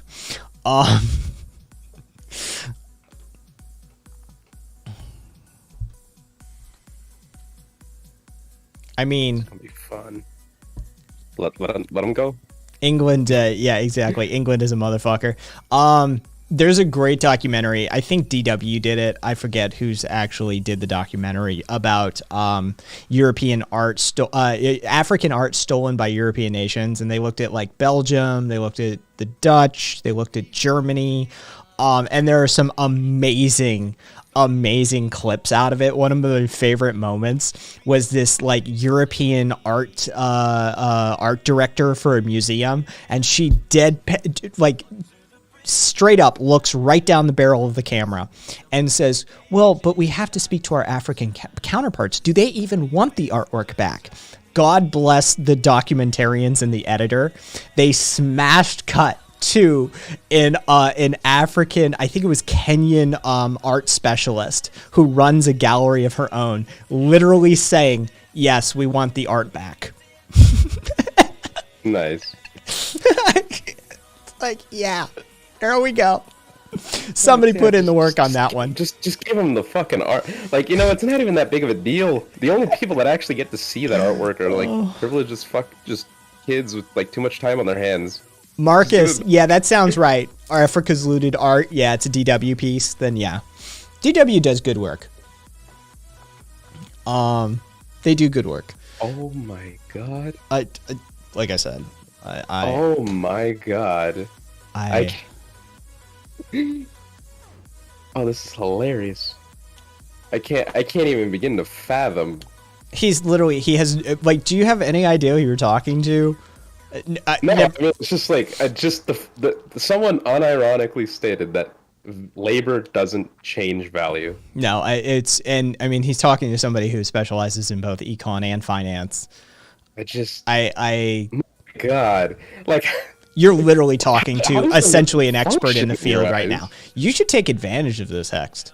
Like, this is a rare opportunity for somebody as like yourself. You're actually speaking to, I mean, somebody with a high level of expertise within this field, who is handsomely compensated for this expertise. I mean, not even like the Apple's the worst example, but it's just like how do we like this guy is unironically saying that like random scraps of copper and gold and like plastic are equally as value as like a motherboard. Like I can't. Labor transforms value all the fucking like literally all products. This is something that a capitalist would like. Never mind. I don't care anymore. Yeah, Squid. No, when you're that level, you have to go back to basics. Yeah, this is like just I can't even like art doesn't change value. Like I just now that I know art pieces are sold at fixed prices by rich people, the importance of this art being national makes some level of sense now. Who gets the art though? The imperial power that conquers your nation gets the art. If history is any lesson in this regard. Wither, I hope one day you get to travel to England to see the British National Museum. Well, there's a few of them, the British National Museums. Basically, you'll walk around and go, where's all the British shit? Because... Marcus, it wasn't even just Locke. It was also goddamn, what's his face? Adam Smith. Like, all the big dick, like, founding members of capitalism all had a labor theory of value. Smith is literally, like, the father of modern capitalism. Yeah, like, if we're denying that labor doesn't transform value, we're not even talking capitalism anymore. We're like, getting into, like, some weird, like, fucking, like, I don't even know where that would land. Like, I would literally consult Swede. I would. Yeah, like, this is like some esoteric shit. Like, we're talking, like, some weird, like, spiritual, like theocracy territory. Yeah. Like, I wouldn't even know where to start with that. Like, I would be completely lost. Like, what do you mean labor doesn't transform value? Like, yeah, it's like everybody agrees on this. Yeah, the capitalists agree, the Marxists, the fucking... You know, the argument isn't that, like, labor doesn't transform value. The argument then comes from, like, you know, it comes from, like, well, what does that actually mean? What do we extract from that? And then, you know, the Marxists would go, like, well, that would show some, you know, indifference between, like, you know, the workers and the productions, whereas the capitalists would be like, well, the people who own the means of production fucking contribute initial capital, which, you know, like, blah, blah, blah. That's where the debate comes from. But, like, this idea that labor doesn't transfer value, we're talking, like, some weird pre-economic shit. Let's see. All labor, no value? That's cringe. I can almost envision that happening. Phobia. Yeah, exactly, turd. Yeah, and who was it? It was Sam above, right? That was, yeah, we took it from these people, talking about the art. We took it from these people, and this is in detail, what it means to those people. Yeah, basically, that's most of those modern, art history museums, to a huge extent. You walk around and you're like, that's from Egypt. Oh, that's from Polynesia. That's from the New World. That's some native artwork there. Oh, we got South America. There we go. We got South America over there. Like, that's, you literally walk around. You're like, where's all the British shit? Thought this was a British museum. Where's your shit? Oh no, this is just where we house all the stolen stuff. It's quite the event. Interestingly enough, if you see African art in most American museums, it's not actually stolen. It's purchased from the thief. I am fucking astounded here. I honestly, I can't. I'd have a fucking... He literally thinks there's no difference between consumption and labor. No, he doesn't even believe in the market. He's not a capitalist. That's what we've discovered. He's like some weird fucking fascist. Yeah, what we've discovered is Hext is not a capitalist. Yeah, he doesn't believe in the market. He doesn't believe in, like, commodity production or consumption. He's like... Yeah. This is weird. So yeah, history. If you go to like most American museums, if you see like African art in ours, we didn't steal it. We bought it from the people who stole it. Like we didn't do a whole lot of thievery of African art. That wasn't our shtick. We weren't colonizing Africa. It's not part of our history, really.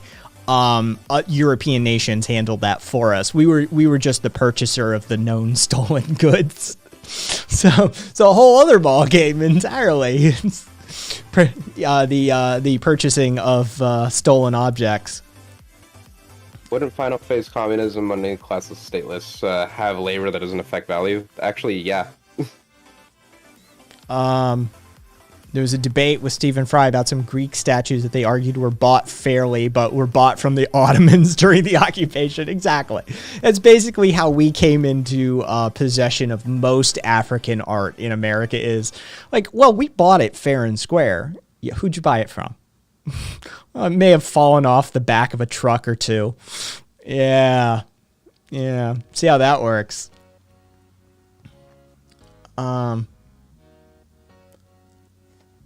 Let's see. The Gospel of Judas was stolen from Egyptian Bedouins, smuggled out of the country, and sold in Switzerland to American academics.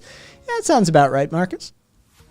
Yeah, that's basically how we got all of our shit here in this country. We bought it. We bought it fair and square from those who stole it fair and square. Something. They got it through conquest. Yeah, basically. I mean, that's basically how most of that fucking artwork is. Just, you know. Like, we have spears, we have guns. It's like, see, but Hex, we gotta like, how did those fucking trees grow? How did they get there?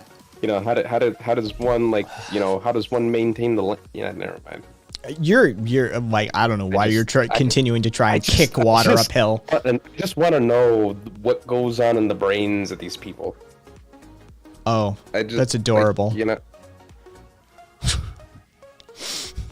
You think there's actually goings on?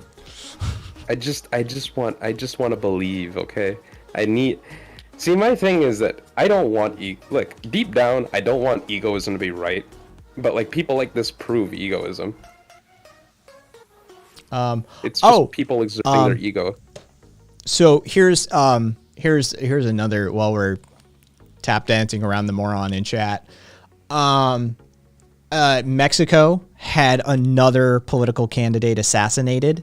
June 6th is their voting day. It's their election day.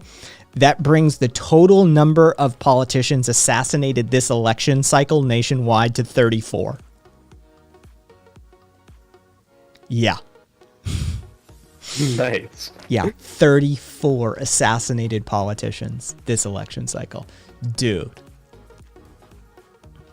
See, we're Hex. This is the last promise, Kai. Fucking, even if those trees are out there, like, the labor is created. Like, labor still generates the value by picking the fucking apples. Like, but Kat, have you considered that magic exists and the apple fell from the tree and magically transported itself to your table? Yeah, it magically transported itself into the supermarket, as they all do. Yeah. And never mind the fact that 98% of produce passes through Hispanic hands in our country. They don't count. They're not people. See, that's what you're not factoring in from a capitalist perspective, that brown people aren't actually people. And see, once you factor that in, see, there's no such thing as labor adding to value. See, we figured it out. You just need slavery. Hex. Does the apple have value if it just stays there on the fucking tree? You know, like, what you're saying, that if labor doesn't transform value, you think that an apple has equal value just sitting there on the fucking tree versus not sitting there on the tree. Like, those are the same in your eyes, if you really truly believe labor doesn't add value. Let's see. Who's oh yeah, it was Wilhelm that said that. Stop talking about the apple. What about the snake? The SolarWinds hack is continuing, by the way. The Microsoft has stated unequivocally that the SolarWinds hackers actually struck again, and the U.S. wasn't their only target this time. Microsoft calls the group that's actively doing this Nobelium. They targeted 3,000 email accounts at various organizations this week. Most were in the U.S., but they were spread all over the globe. And yes, they're thought to be a part of the same group, Russian group that did the SolarWinds hack last year. And so, I mean, these guys are good. Like that was honestly, it is quite possibly the worst data breach ever in the history of IT. And they're still active. So, like I said, we'll never know the extent of that breach. We will never know that. Maybe in 100 years when they declassify a whole bunch of documents, you'll get your opportunity. But the lot of us will be dead and gone. We have to wait for classified time runs for it to end. We should hire them. Wilhelm, they're already state actors. They're already working for a government. Guarantee. The resources that they've displayed that they have, the expertise that they displayed that they have, this is not some just rogue group. These are what are generally known as state actors. They're already working for somebody. Yeah.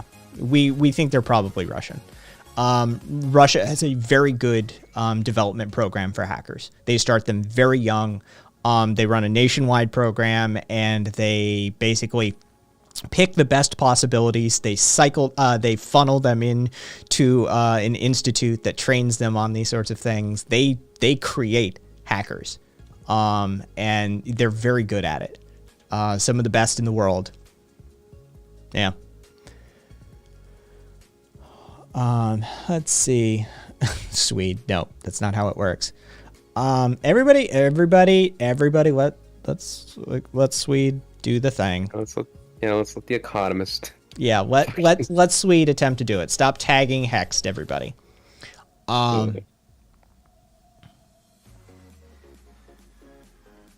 And so yeah, that's a thing.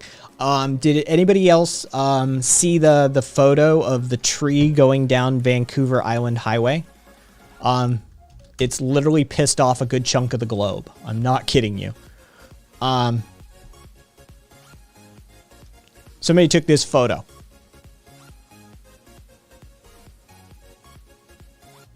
That's the definition of old growth. That's what old growth looks like. Apparently, they cut down the tree just in time to get ahead of a logging bill that was being passed. Yeah. It's absolutely ridiculous.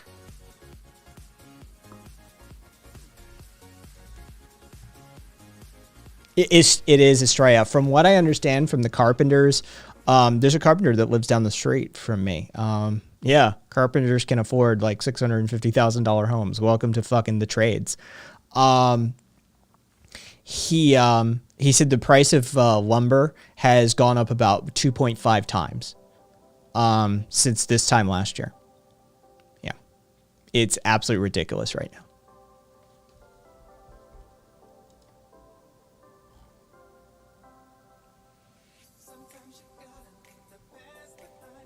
Let's see. Oh, I didn't look at this. Oh, there it is. Okay, cool. This is great. This is brilliant. Amazon's mental health kiosk mocked on social media as a despair closet.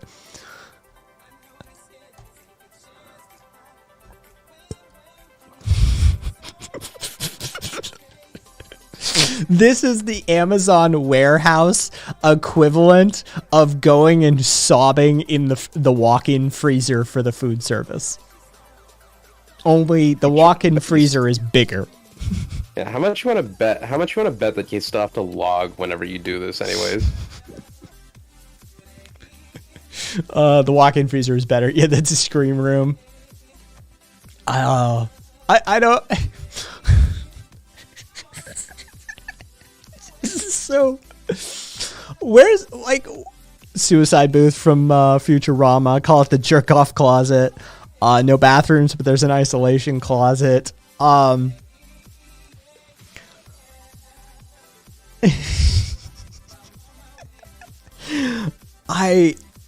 couldn't even.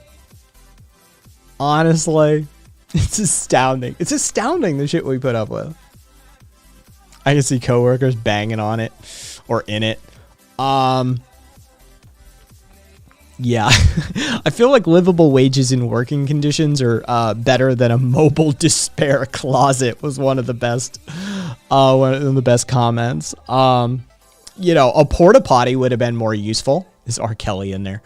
A porta potty would have been far more useful given the bathroom privileges that seem to be, or lack thereof, that seem to be extended to Amazon warehouse workers.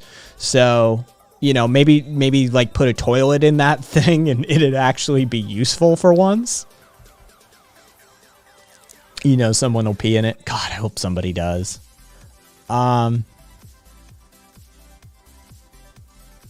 Bobby just told me an ad agency he worked with had one, and you had to schedule to use it. So you had to schedule your mental health crisis. Sorry, we're double booked. You can't have a mental breakdown at 2:30. Oh, hey, and speaking of capitalism and the sort of things that happen under a capitalistic model, an a Virginia-based ex-OBGYN has been sentenced to 59 years because they told patients that they had cancer. So he told patients that they had cancer so he could bill them for unnecessary surgeries. Fun! Well, goddamn.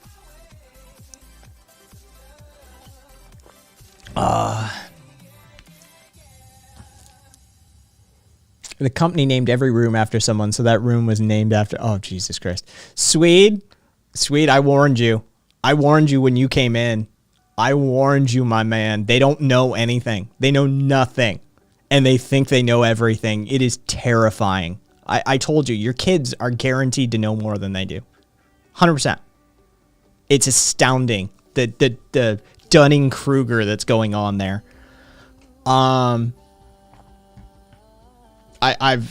It may be a record-setting Dunning-Kruger. They even think they're a capitalist, which apparently they're not. So, you know, that. Oh, do you remember Amy Cooper, the white woman in Central Park who called 911 on the bird watcher, the black guy who's bird watching, and so she called 911 and she was fired by her employer as a result of the backlash? She's suing her employer for racial discrimination.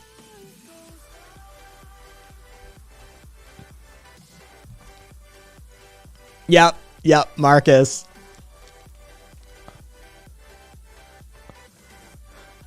Wither, Dunning-Kruger. Long and short, Dunning-Kruger is basically a theory that has basically been proven true by the internet. That to know that you don't know something requires some level of knowledge, and therefore people who are truly ignorant actually are ignorant of the fact that they don't know anything, and as such, they usually present themselves as somebody who knows a lot. When you actually learn something, generally what happens is you gain some humility. You don't go around saying that you know more than 18 people combined and shit like that, right? When you know something, you realize there's this wide chasm of knowledge that you've yet to even begin to cross. And so the people who truly know things generally are far more humble and a little more sedate in their approach to it. And as such, yeah, the loudest voices who are convinced they know the most usually know the least.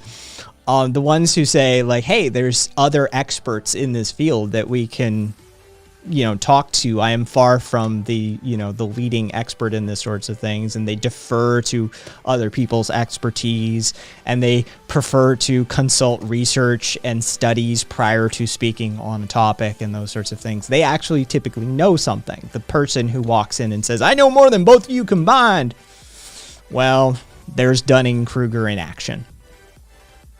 Long and short, ignorance is bliss. Mic check. You are back. Okay, good. That it just died on me for no reason. Let's see. You did. You could hear though, right? Yeah, I could hear everything. What'd you think of the white lady suing her former employer for racial discrimination after she got fired for discriminating against a black dude? There's a reason why, even though I think shit like Land Back is dumb, and how I have critiques of BLM, I don't really voice them too much, because shit like that still happens. It's fucking... Yeah, I don't agree with the firing of people, but people's fucking employment contracts now include all sorts of weird ass clauses, and contract law is contract law, and if you want to agree to it, you agree to it. But I mean, then there's an argument that the coercive nature of capitalism forces them into a situation where they are all but required to agree to those terms that otherwise they would reject. And plus, due to the poverty philosophy, the complete ignorance of contract law, most people don't actually understand or read or understand the depths to which those contracts that they're signing go to. So, while I don't necessarily agree with her firing, oh, this is going to be fun. I fucking told you, man. I think his mic might be off. No, he's just busy, literally drowning in a bottle of whiskey. Hex. Capitalism has existed with a lot of systems. It existed with Nazism, it existed with imperial colonialism, it existed with, banana republics. It's just pointing to liberal democracies is, it's just a little fallacious. Tiny bit. Yeah, and Swede, we can't really hear you, just FYI. All right. Can you hear me now? Yeah. Yes. Yeah, when you build a new computer, you have to reset everything back up. Nice. Wither, good. Mental note. Good to know. Yeah, I warned you, bro. I warned you. Don't say I didn't. I told you. I don't know. It just baffles the mind that he thinks that, or this, I guess, he, she, whoever, non-binary person thinks that labor doesn't exist from the apple reached from the tree to wherever you're trying to get it to. I just, and that there's value for an apple that never gets harvested. Well, have you considered that capitalism isn't necessarily capitalism? I'll consider it. Okay, I've considered it. No.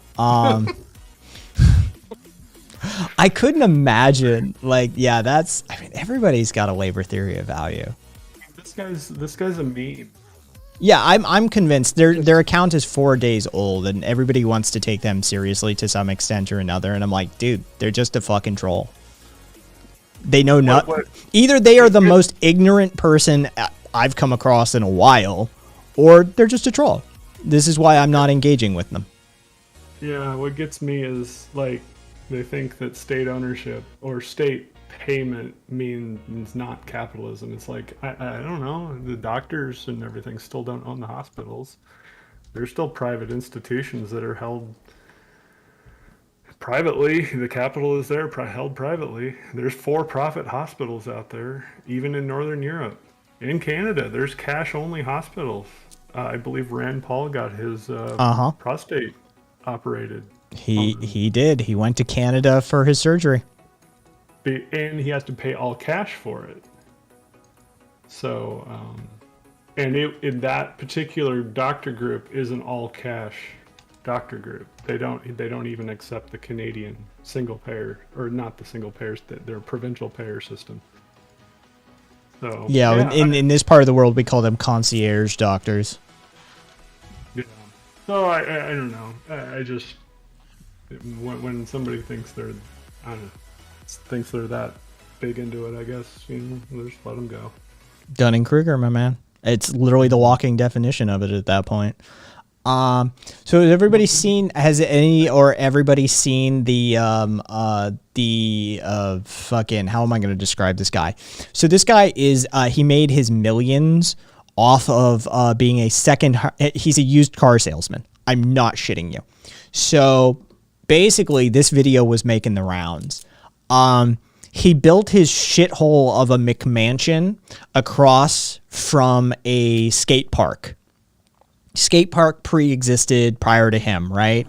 We're not going to listen to this moron actually talk, but basically, here's the deal. His wife literally goes in the middle of the fucking park, in the middle of the half pipe, fucking starts doing the Karen shit. He starts complaining about how the youths are using the facilities and how they're loud and how they disrupt his McMansion and shit like that. So he goes, like, he and his wife go full fucking Karen on shit. They yell at a bunch of, like, teens and preteens, which is always a good look for an adult. Woman comes along and tells him to fuck off. So he basically got famous really fucking quick in the neighborhood. And the neighbors have organized a campaign against him. Basically, what all of the neighbors do now is they all drive by. When they go by his house, they just lay on their horns. The entire neighborhood is literally just driving by his house, honking at him at all hours of the day. And everybody else is cool with the honking because they understand the cause. Right? So this entire neighborhood has coordinated irritating this man. He didn't like the noise the teens were making during the day. So now the entirety of the neighborhood is disrupting his life all the time. Yeah. Oh. Yeah, Caboose. Fucking Killjoy. Sometimes you gotta know when to leave well enough alone. Right? Like, mutual aid at its finest. Yeah, exactly. Like, fuck you. Go take your shithole McMansion somewhere else, you fucking shitty used car salesman. Like, he literally is a used car salesman. He's up there with, like, property manager and HOA president as far as scummy people go. And he made millions doing it, so you know he was sketchy as fuck to start with. And yeah, he and his Karen of a wife come and bitch and complain and try and stop the kids from having fun at the skate park in the middle of the day. You know what? You don't get to sleep now. We're gonna drive you from this neighborhood. Homie has a skate park in front of his mansion. I wish. Mutual FU. I just hate Karens. Yeah, tell me about it. I'm not even sure what they're going on about. They've driven off a cliff and are in free fall. Fucking are they still? Oh yeah, I've like I said, I've been ignoring them. I don't. Are you shitting me? Like they couldn't understand. They couldn't answer basic questions, and they claim to have some like galaxy brain knowledge. Like I said, this person is a troll. Yeah, I've come to that conclusion, or either that or the fact that this person, the amount of knowledge that I would have to impart to this person is the equivalent of a college degree. And frankly, if I'm not getting paid $40,000. Yeah, I like I said, they're literally the most ignorant person as far as economic and political systems go that I've encountered in a very long time. Yeah, he's a stalker of the channel though, because he knew that Sui is a banker. So I don't know what to make of that. So I'm good. I'm good. Like I can see the tag over there. I can see the yellow out of the corner of my eye and the tag. Hexed. I'm not reading anything you say to me. Like literally, it's just not happening. I'm not. You are not worth a minute You're not worth a second of me reading whatever crazy babble you put into fucking chat. So, good luck. God bless. I think left equals Soviet communism. Well, they're not even a capitalist. So we don't even know what the fuck they are at this point because they don't believe in the foundational concepts of capitalism either. So I don't know how they would describe themselves. So, like, I mean, productive day. I was really happy. I watched Toy Story 4 with my oldest, and all happy. Sit down. How old is your oldest now? Anyway, yeah, that's weird that they would be a stalker and know that I'm an iBanker, but hey, whatever. Whatever. I mean, my hate watchers watch my channel more than my regulars. So, yeah. But like I said, it's a 4-day-old account, folks. Come on. I'll just leave it at this, Hex. If you can't see the difference between an apple not getting picked and an apple that did get picked and not understand that labor was expended, then you're so far gone that I don't even know what to tell you. Squid, that's solid work there, Squid. That was solid.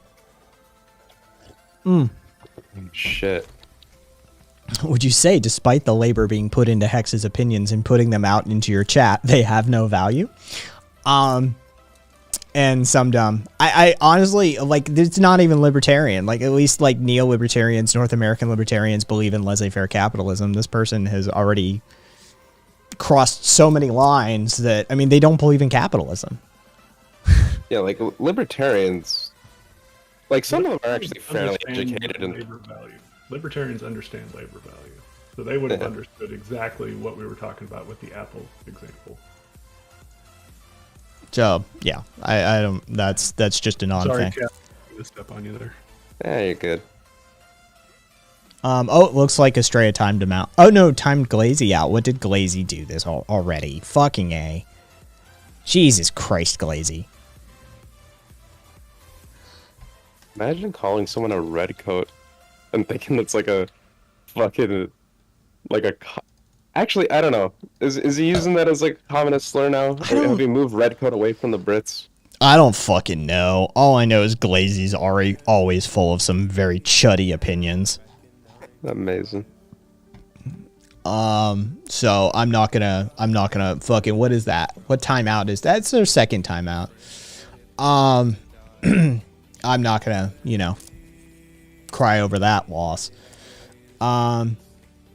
Oh, it was a channel point reward. Oh, okay. Somebody redeemed 30,000 for him. Oh, there you go.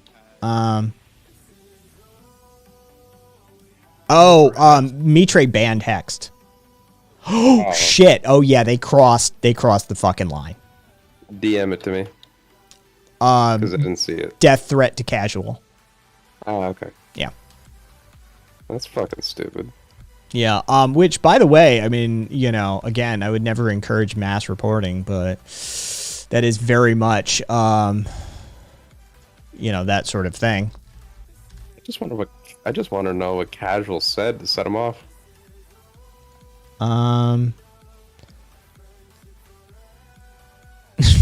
Casual said in a great communist revolution, you would go to Gulag. Yeah, cringe. Set him off though, and it got rid of him. Still cringe. It's cringe, but job done. I'm giving it the cringe rating from Cat. You got a personal cringe rating, Casual.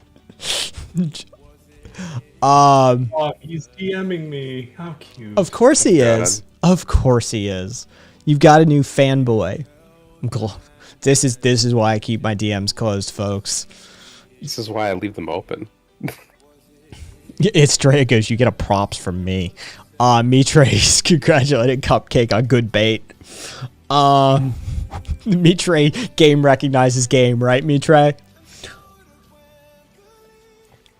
Oh, that was. I'm sorry. I'm gonna send him the article of the hard labor of apple picking. Skilled farm worker can pick 6 tons of apples a day. Oh, oh, okay, Mitre was all over that. Oh, Jesus, some Juche fucking copy poster from Cave. I Honestly, that was Oh, I'm unable to whisper him back. Oh. he's got you blocked. He's sending you, but he won't allow. Talk about some cuck shit. Oh, that's hilarious. Like, I'm gonna fucking throw death threats at people, and I'm gonna yell at them in their whispers, but I won't let them reply back because I'm a little bitch. That's funny. No, whatever.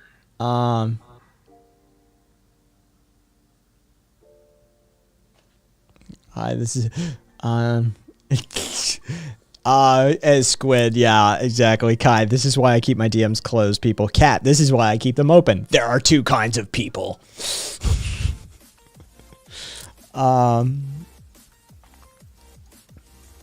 Peeps on the right, public is saying it's a common strategy. People on the right do that as commonly as a means of showing that people don't have enough spine to respond. God, I could see that as being a real thing. Oh, Lord, it's not that I'm doubting you, public. It's just check my own whispers. That means Wither has whispered me something. Thank you, Wither. Thank you for the kind words. Shit.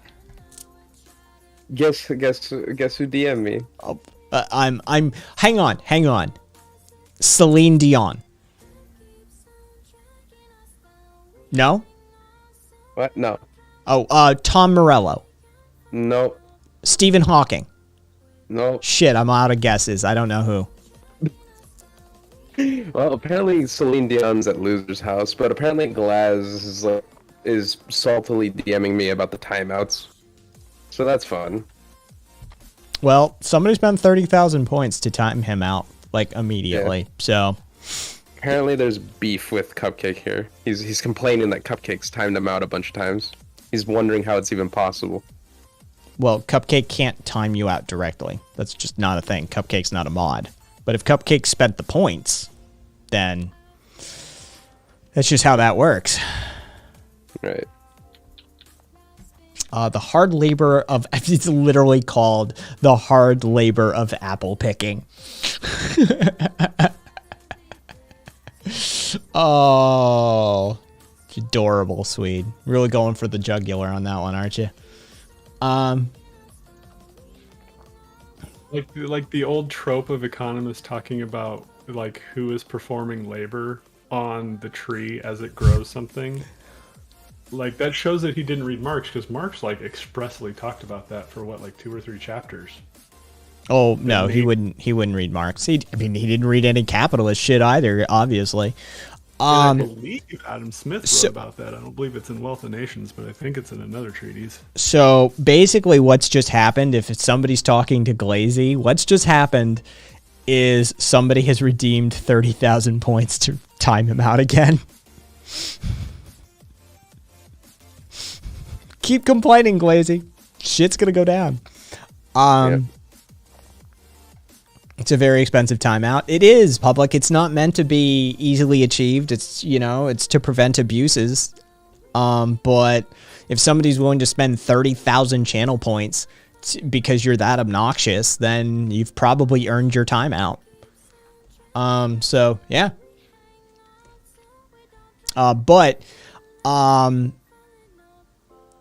It can't be redeemed right now, Duffy, because they're already timed out. So yeah, it will have to sit there. Let's see. What's the USD equivalent for 30,000 channel points? There isn't really one. I mean, I don't. What's Twitch? What's just Twitch's infrastructure like? Like we need to calculate like the electricity costs for every like. How fast does it take? I want to do. I'm gonna get a spreadsheet open for this. All right. So how much? All right. Let's do this. How much channel points are generated per like minute or hour? Let's just do hour. Well, it's different per subscriber, per non-subscriber. Oh well. All right. Let's just do the 2. All right. So what's the? All right. Let me get the calculator out open here. All right. So So non-subscribers, let's do that first because that's the most common one. How much channel points do we get per hour? Channel point guide. Give me 1 second here. You get 10. Okay, so non-subscribed viewers get 10 points every 5 minutes if they redeem them as soon as they get them.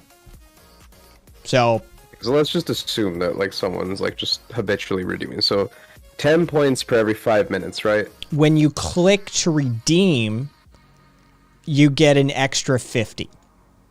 Okay, so But that that's- only happens per 15 minutes. Okay. Oh shit. Okay, so okay, so 15. All right, so 60 divided by 15 divided by 15. So we get that. So we get okay. So that's 4 redemptions every hour. So that would Public, mean- thank you for the gift sub, Public. Okay, so and then okay, so- If you follow, you get 300 one time. let's just not factor. Okay, so that would mean that. Okay, give me a second. I need to. Have a Well, you bunch of get passwords for well, this you shit. also get streak points if you come on consecutive streams. Oh shit! There's that too. Yes. That's a lot of variables. And there is a 1.2 times multiplier if you are a subscriber. So 12 redemptions. That would mean that. Yeah, Estrella. Yeah, there's the raid out point award that happens as well as any cheering and sub gift awards that happen as well. There's multiple ways What to. I'm trying to figure out is how much does that cost? So what I'm trying to figure out is that like Time-wise. so per hour. Yeah. Yeah. And then we can cross-reference that with like how much Twitch's infrastructure costs per hour. Well, to be perfectly honest, I don't really care about Twitch's infrastructure. How I would calculate it if you really wanted to do full-on capitalism is it's more about my time than Twitch's time. Yeah, but what I'm saying is if we're trying to find like the raw like USD value, we'd have to factor in Twitch's infrastructure. Well, then let's do both. I don't know what Twitch's infrastructure costs per hour. Fucking yeah. The electric costs of Twitch's server. Oh I no, guess, would be a it's good yeah. place to start. Running a server farm is expensive, but the per unit cost of running a server farm isn't that. You've got economies of scale happening there. Right. Fuck, I don't know. I'm that by straight. Funny, please. Wither, you want something from funny. funny? Oh, Karina, we had somebody that may be in the running for the most ignorant, ill-informed person that we've ever seen on this channel. Yeah, Straight up. it's pretty bad. Yeah. My head hurt. Yeah, he kind of broke Swede. Apples. Yeah. Public just puts in apples. Period. Apples. Oh God. Sums it up. apple. I'm gonna puke. Yeah, that one, Karina. He turned out to be a good. He turned out to be a good one. Wither. Yeah. What do you want? What do you want me to read from, Wither? Do you have a request, or is it just dealer's choice?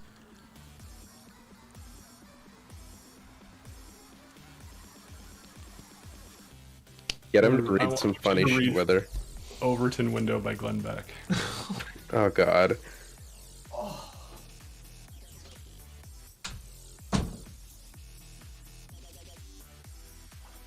I actually want to hear you read Ayn Rand's work just for the one time. Dealer's choice. All right. I vote Ayn Rand. You know, actually, how about we leave it up to a poll? No. Wither redeemed the points. Wither said dealer's choice. Now he's on to read funny shiz. My definition of funny. Whose definition of funny?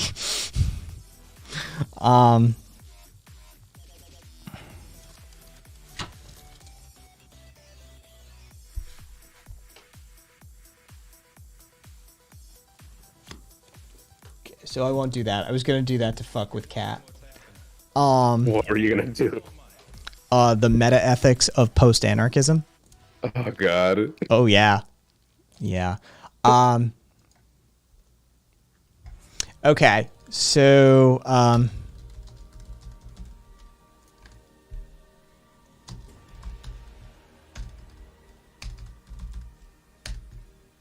a bunch of you have probably heard this if you've been around a long enough time. But I quite enjoy this joke.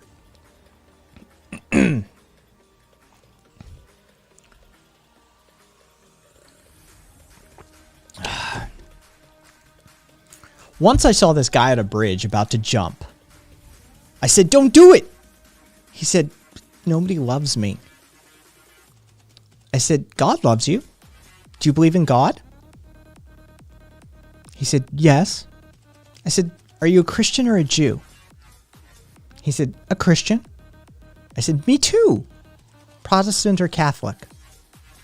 He said, "Protestant." "Me too. What franchise?" "Baptist." "Me too. Northern Baptist or Southern Baptist?" "Northern Baptist." "Me too. Northern Conservative Baptist or Northern Liberal Baptist?" He said, "Northern Conservative Baptist." I said, "Me too. Northern Conservative Baptist Great Lakes region or Northern Conservative Baptist Eastern region?" He said, "Northern Conservative Baptist Great Lakes region." I said, "Me too. Northern Conservative Baptist Great Lakes Region Council of 1879 or Northern Conservative Baptist Great Lakes Region Council of 1912? He said, "Northern Conservative Baptist Great Lakes Region Council of 1912. I said, "Die, heretic," and I pushed him off the bridge. Sectarianism is fun. I saw it coming because I'm a Warhammer fan, but it's all good. It's Emo Phillips' joke, and to hear Emo Phillips do it in Emo Phillips's affectation is even better. But yeah, it has been voted the funniest joke in the world multiple times. It is a brilliant setup as far as joke progression goes, and setups and punchlines go. It really is a good like payoff for how it's structured. Kai, I'm gonna need to ask for a favor here, Kai. Okay. Wait, you're gonna need to read that joke again. Why? But here's the twist. You need to download a Warhammer voice filter for it. Oh no! Oh, that's not happening. It has to. Right, I have come to help you off this ledge. What sect do you belong to? A blood angel, you say? Me too. Yeah, you need as many sects as Emo has lined up in that one. Actually, You should do it. there with actually is a group called the Dark gatekeeping Angels donations.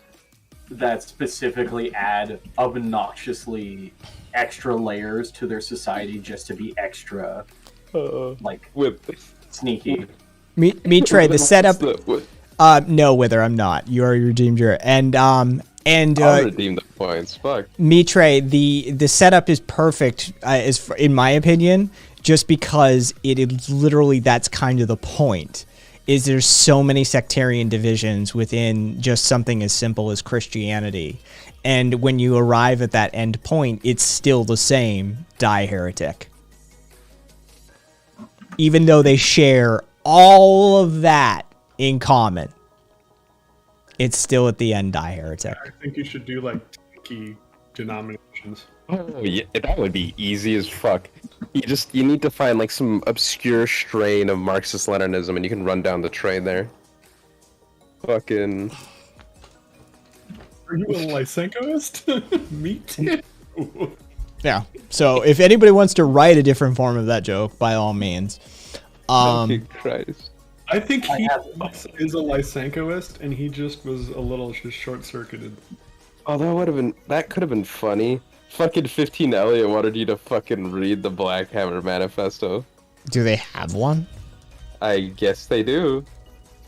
He's asking for it. It probably exists. Let me see. I mean, somebody find me their actual manifesto and I'll give it a look at, but...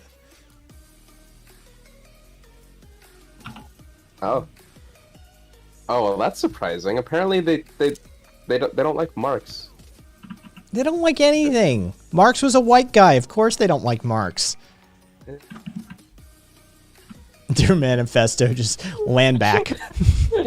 Marx's Ku Klux Communist Manifesto was created by a generation of Kreka. And I'm so, I told you, like they're just a bunch of fucking racists. this is amazing. Yeah, they're dumb racists.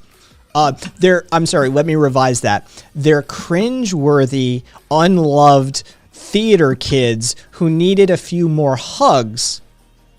Plus, dumb racists. Yeah. Could have used probably a little bit more spanking in there, in with the hugs. Maybe. Maybe. Dude, they're pieces of work. They are pieces of work, that is for sure. Oh, there's Emo. Fucking Emo's mannerisms. I honestly, Emo is insane. He said, I used to believe in God. I said, that's good. Northern Baptist. He said, Northern Baptist. I said, me too. Northern Conservative Baptist or Northern Liberal Baptist. He said, Northern Conservative Baptist. I said, me too. Northern Conservative Fundamentalist Baptist or Northern Conservative Reform Baptist. Right. Emo Phillips has a very distinct affectation that I couldn't even imagine duplicating. It's so flighty. It's going up and it's coming back down. As a black person, I don't understand this issue personally, but since they're black, they can't be racist, says Wither. I think the Chinese would like a word with you. Amazing. For sure. Well, Crystal, I could probably, you know what? I could probably use some leg stretches too. So you're not gonna see this, Crystal, but you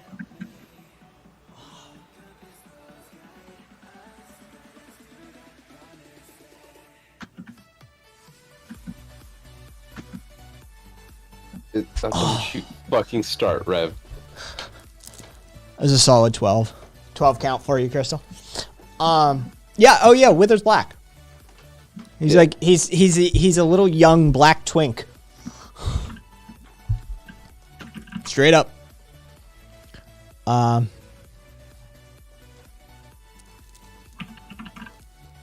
Yeah, he's somehow sing-songy and yet still monotone. Are you still censored? I don't know. Are you, Glazy?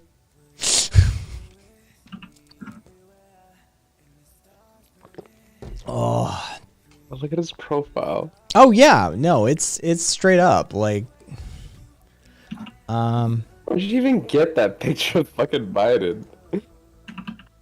Why? Okay, who am I looking at here? Fucking Glazy's profile. What the fuck? It's like a mixture of that Albert Einstein poster and like Biden. I don't know why I almost said Bill Clinton. Oh my god. And Duffy, I gave you your timeout points back. Just FYI.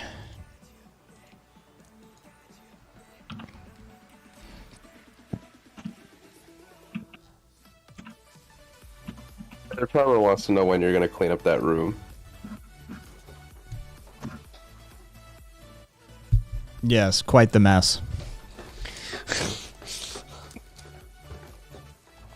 Oh boy, someone summoned the Peterson. I see a messy room. I have come to teach you the interdimensional pathways of chaos and tangibility to meeting God. Now come with me as we will do some hard shit acid, and then we'll go to Russia to get it out of our system. And then we'll go.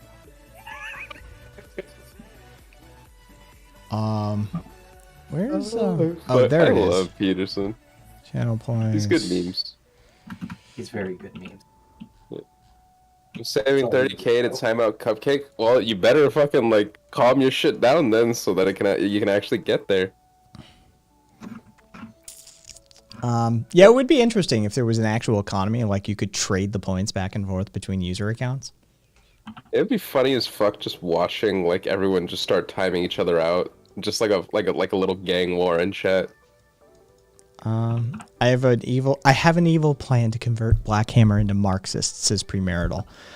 Translate the Communist Manifesto, Quechua, and change the author to Karl Marx, and the title to Critique on Capitalism based on the Mita system. Premarital. We're just saying you gotta like not piss off enough people to get timed out in order to do it. Sex led by different mods. Oh god. I mean, technically, Crystal, yes, but they'd have to know you exist and you're there for you to be timed out. Yes. Yeah. And to answer your question, can mods be timed out? Yes. Can Kai be timed out? Yes. I've already stated unequivocally, I'll just fucking walk away. Like, you're just gonna give me a break from the stream? Fine, I'll go do some other shit. It's a 10-minute break that anyone else is in the call suddenly now has to leave the stream for 10 minutes. Oh no, I'm gonna silence all of you too. It's just gonna be fucking chair stream. Yeah. Just a bold fuck you. Thanks for watching. Yeah, I will just do that. Amazing.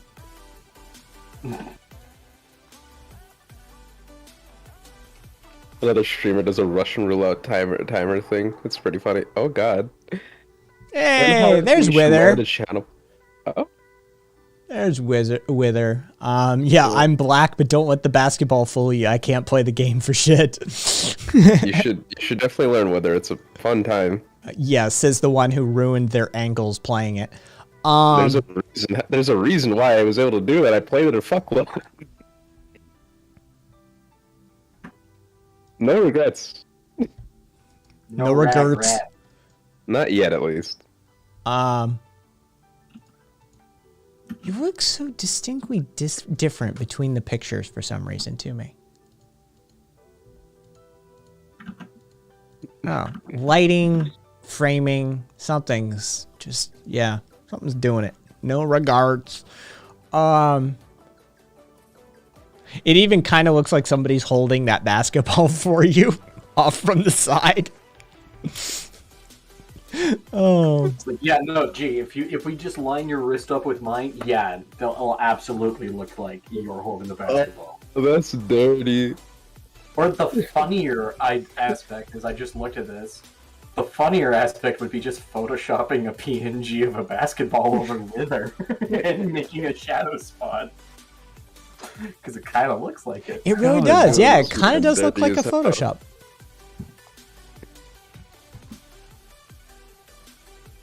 Yeah, he's a good-looking dude, right, Viva? Easy on the eyes, for sure. You're like 19, right, Wither?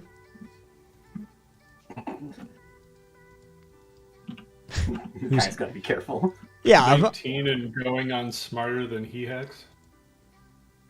Mitre in the Discord server. Mitre. Like where? Here, I'll tag Come you. on, Mitre. Come on.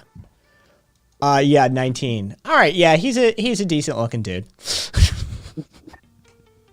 Okay, you know, I'll take this stance. I think people, you know what? No, it's Twitch. Yeah, shut your fucking mouth. No, you shut your fucking mouth. Don't even encourage this. I think I know where that was going. You shut your fucking mouth.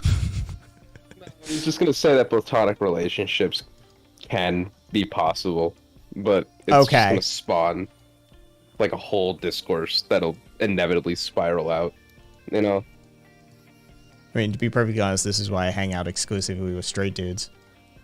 Well, I mean, that's the thing, is that, like, you could comment on other people's appearances without it being all weird, you know? But, there's inevitably gonna be that one weird fuck.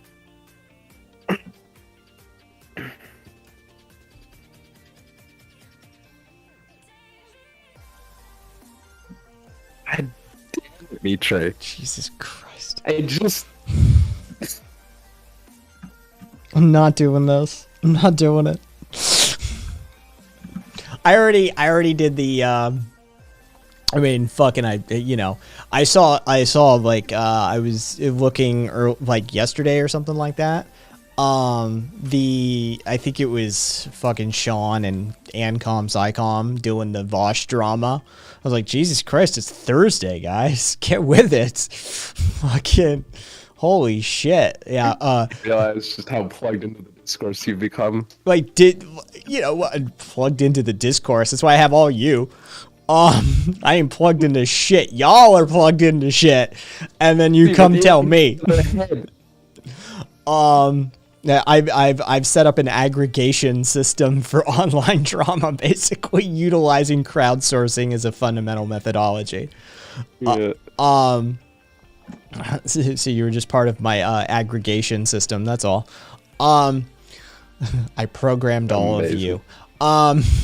Yeah, it was like Thursday. Jesus Christ, guys, get with it. But yeah, their stream title was talking about kink at Pride. And I'm like, late. Yeah. In the ball. Yeah, I'm like, we all had that conversation. I had it before fucking Vosh. Come on, get with the program, guys. And really, all that need to say is knock it the fuck off. Did you? I debate can't. got more heated over the while. That's why it's still being talked about. Oh, Yeah, I watched that panel. I can't believe it. I watched the fucking Prime Case panel that Riley Grace Rashong was on. Great person. She's I forgot what level of government she was involved in Maryland, but like legit fucking person, activist, all that shit. And fucking blonde trans woman in it. Yes, that's her. Yeah. Yeah, She was definitely the most outspoken, but honestly, everything she was saying was mostly based, so I was loving it.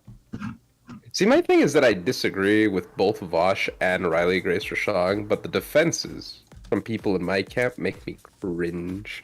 I just like, I'm sympathetic to this might be one of the few times where I actually am sympathetic to the why won't you think of the children kind of angle of things, because it's like, yeah, we should be setting up an environment that is supportive of queer youth. well, That's a fair take. I think One of those areas was in Folsom, and Yeah, that's the funny thing. if there was anything about Folsom, you knew exactly what you were walking into. Well, that's what I'm getting at, is that all these people that were defending that image didn't even know. And then they flipped. They 180 the second they found out. Like, it's very clear. Like, it's very clearly not even about protecting kink. Like, it's... Like, I'm sorry. like, at It's some about point- consent. Yeah. I thought the left was all about consent and shit. You're fucking in public. Oh, they wouldn't let that stay on the table, actually. People who were arguing against that were obfuscating constantly about consent, as it was kind of turned on the why do I need consent to express myself kind of mentality. Because your expression involves a fist-sized butt plug and fetish gear. I agree with you. They don't. Yeah, like it's you're not expressing yourself. You're having sex in public. Which again, I'm okay with, but you need to like do it in spaces. You want to do Folsom Street, do Folsom Street, but don't do that shit at Pride and then call it a fucking empowerment festival or some shit like that. Like, sell that shtick somewhere else. I ain't buying. Yeah. Also, Meat Tray. Just to be clear, my comment was gonna be pointed towards minors, not 18-year-olds. So you're not helping my. I personally believe that the age of consent should be raised to the age of 25. I'm actually kind of slowly warming up to that. I'm slowly warming up to that take because I know so many fucking people. I mean, even If past we had 25. rubber band laws with it, I would totally be for it. Yeah, fucking 25, age of consent. That's where your brain actually is finished developing. We know this. So there you go. Under 25, you are not physiologically capable of making a truly informed decision to consent. Let's have this discussion. When you want to fucking have this discussion, folks, then fine. Let's have this discussion. Under 25, you're unable to consent. Done. Moving on with our lives. Was that fun? I make things easier. Well, Estrella, that's kind of true, except for the Romeo and Juliet laws. Put some wiggle room in that. Yeah, we could have a tiered age of consent. We could like make it so like I don't know. We could do like I don't know, 18 to like 20 gets their own thing, and then like maybe like the 25 crowd, like the 23 to 25 crowd could get like something. I don't know. We can figure it out. Personally, I think the age of consent for alcohol and cannabis should be raised to 38. Fuck it, I'm down. Yeah, let's do it. Look, at least it's consistent. All right. Yeah. I think you should be 38 to have to purchase or consume alcohol or cannabis or any other experimental or psychedelic or recreational drug. Yeah. How old Kai is now. Yes, it is. Good Swede on the ball. Fucking, that's exactly why that number was picked. If I were 39, the number would have been 39. If I had been 35, the number would have been 35. Like, this is what people don't... Explaining conservative politics. Yeah. If it's not for me, it's not for others. Like, this is the conversation, right? Like, this is the conversation that is essentially being had. And so, if we're going to be so, full of shit about it, then we might as well embrace those fucking chud positions, right? Like, 18-year-olds aren't capable of making decisions of consent. 16-year-olds aren't capable of making decisions of consent, right? That's the position we've arrived at. And anybody who touches a 17-year-old needs to be ostracized from society. They should lose their job, and they should be labeled as a sex offender for all time, throughout all time and space, right? Like, that's the position the left has arrived at recently. So fine, let's actually do this if we want to do this. The number is 25, physiologically speaking, as far as neuroscientists are concerned, until frontal lobe development and executive function within the brain is actually developed. Then 25 should be the number. Nobody under the age of 25 can fuck, drink, smoke, or get high. Also, by the way, they can't make the decision to take out student loans or join the military. Let's see how this plays out. Me and Trey, we're in the same camp here. We're trying to help you here. We're throwing you a bone, dog. Rev, no masturbation either. Exactly. You're not even capable of deciding whether you want to touch yourself. It's an absurd conversation to have. The conversation actually starts, as far as that conversation goes. Look, your kink is sexual. And as far as we're concerned, you're bringing it out in public. During the daytime, when children are present, and you're attempting to engage in political activity that is supposed to be empowering. It's supposed to be a political activist space in which you are garnering support for the LGBTQ plus whatever the fucking cause is these days, right? This is what we're after. Well, you know what? You're not helping the cause. You're harming it. You're not helping convince fucking Bubba Chud and his grandma. You're not helping convince that 8-year-old who happens to be walking down the street. None of this is helping the cause. So that's the conversation as far as that's concerned. If you want to get into that consent shit, man, it gets really fucking sticky really quick. See, I don't appreciate what they did, the 180, when they saw the people like walking their man dog into the grocery store when the mask mandates were coming and everything, and they're like, but people in the grocery store aren't consenting to see that. Yeah. Oh no, that's your. I didn't ask to be a part of your sex play. Like, you just sort of forced this on me. Like, for exhibitionism to work, there has to be the counterpart of voyeurism, and you have forced me into the position of the voyeur. That's just the brass tacks of the exhibitionist portion of kink. And for there to be exhibition, there has to be a voyeur. You have put me, without my consent, into the position of a voyeur of your sexual play. Squid, it's as sticky as a shirt that says "I'm Eileen" with white splotches all over it. That's a fucking solid reference. Oh, come on, Eileen. Oh, Yeah, that's you're fucking showing your old man shit. Like there's half of chat, probably 3/4 of chat don't even know that song. Can I confirm? Honestly, or I is just thought complete- she was a chick with 3 legs. Yeah. Yeah, Get it? her- Eileen. I'm even more lost now. Dexy's Midnight Runners, people. Come on. Look, It's a good song though. Angie, I knew the song reference. Yeah, well, Angie, you're old. there's dozens of you. Hear it. Yeah, you're old, Angie. I hate to break it to you, man, but you're one of us. Literally dozens of us. Cassie, I'm glad I'm old enough to get that reference.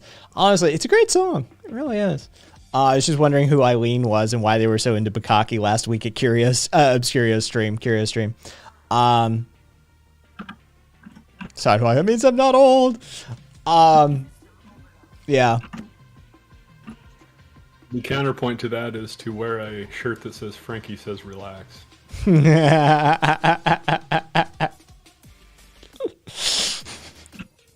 Fuck it. It's a song from the 80s. How dare you call me old? I at least can do all of the sins because I'm 25 plus. Exactly. That is true. Yeah. I hated that wanna awful see- I song when wanna it see came out in some 83 gung-ho. and to this day. You know, I want to see some gung-ho lawmaker actually try to get 25 age of consent passed. I just want to see what that looks like. Well, do you want to see it performatively done, or do you want to see like somebody who actually believes in it done? I actually want to see someone who believes in it do it. Like I want to see, like, I just want to see it. By the way, I just wanted to tell you, I managed to get rid of 11 people when I went on that tear. Nice. Yeah, 100%. I was watching it over here on the side, like actively. Yeah, there was a bunch of people that were like, oh, yeah. Because like every year HR 40 is introduced into Congress, and it's just a performative introduction. So if in case anyone in chat, look up HR 40 and you'll understand why. Night Loaded said, "Oh, come on, Eileen." Well, thanks for changing the way I listen to that song forever. You're welcome. Still lost.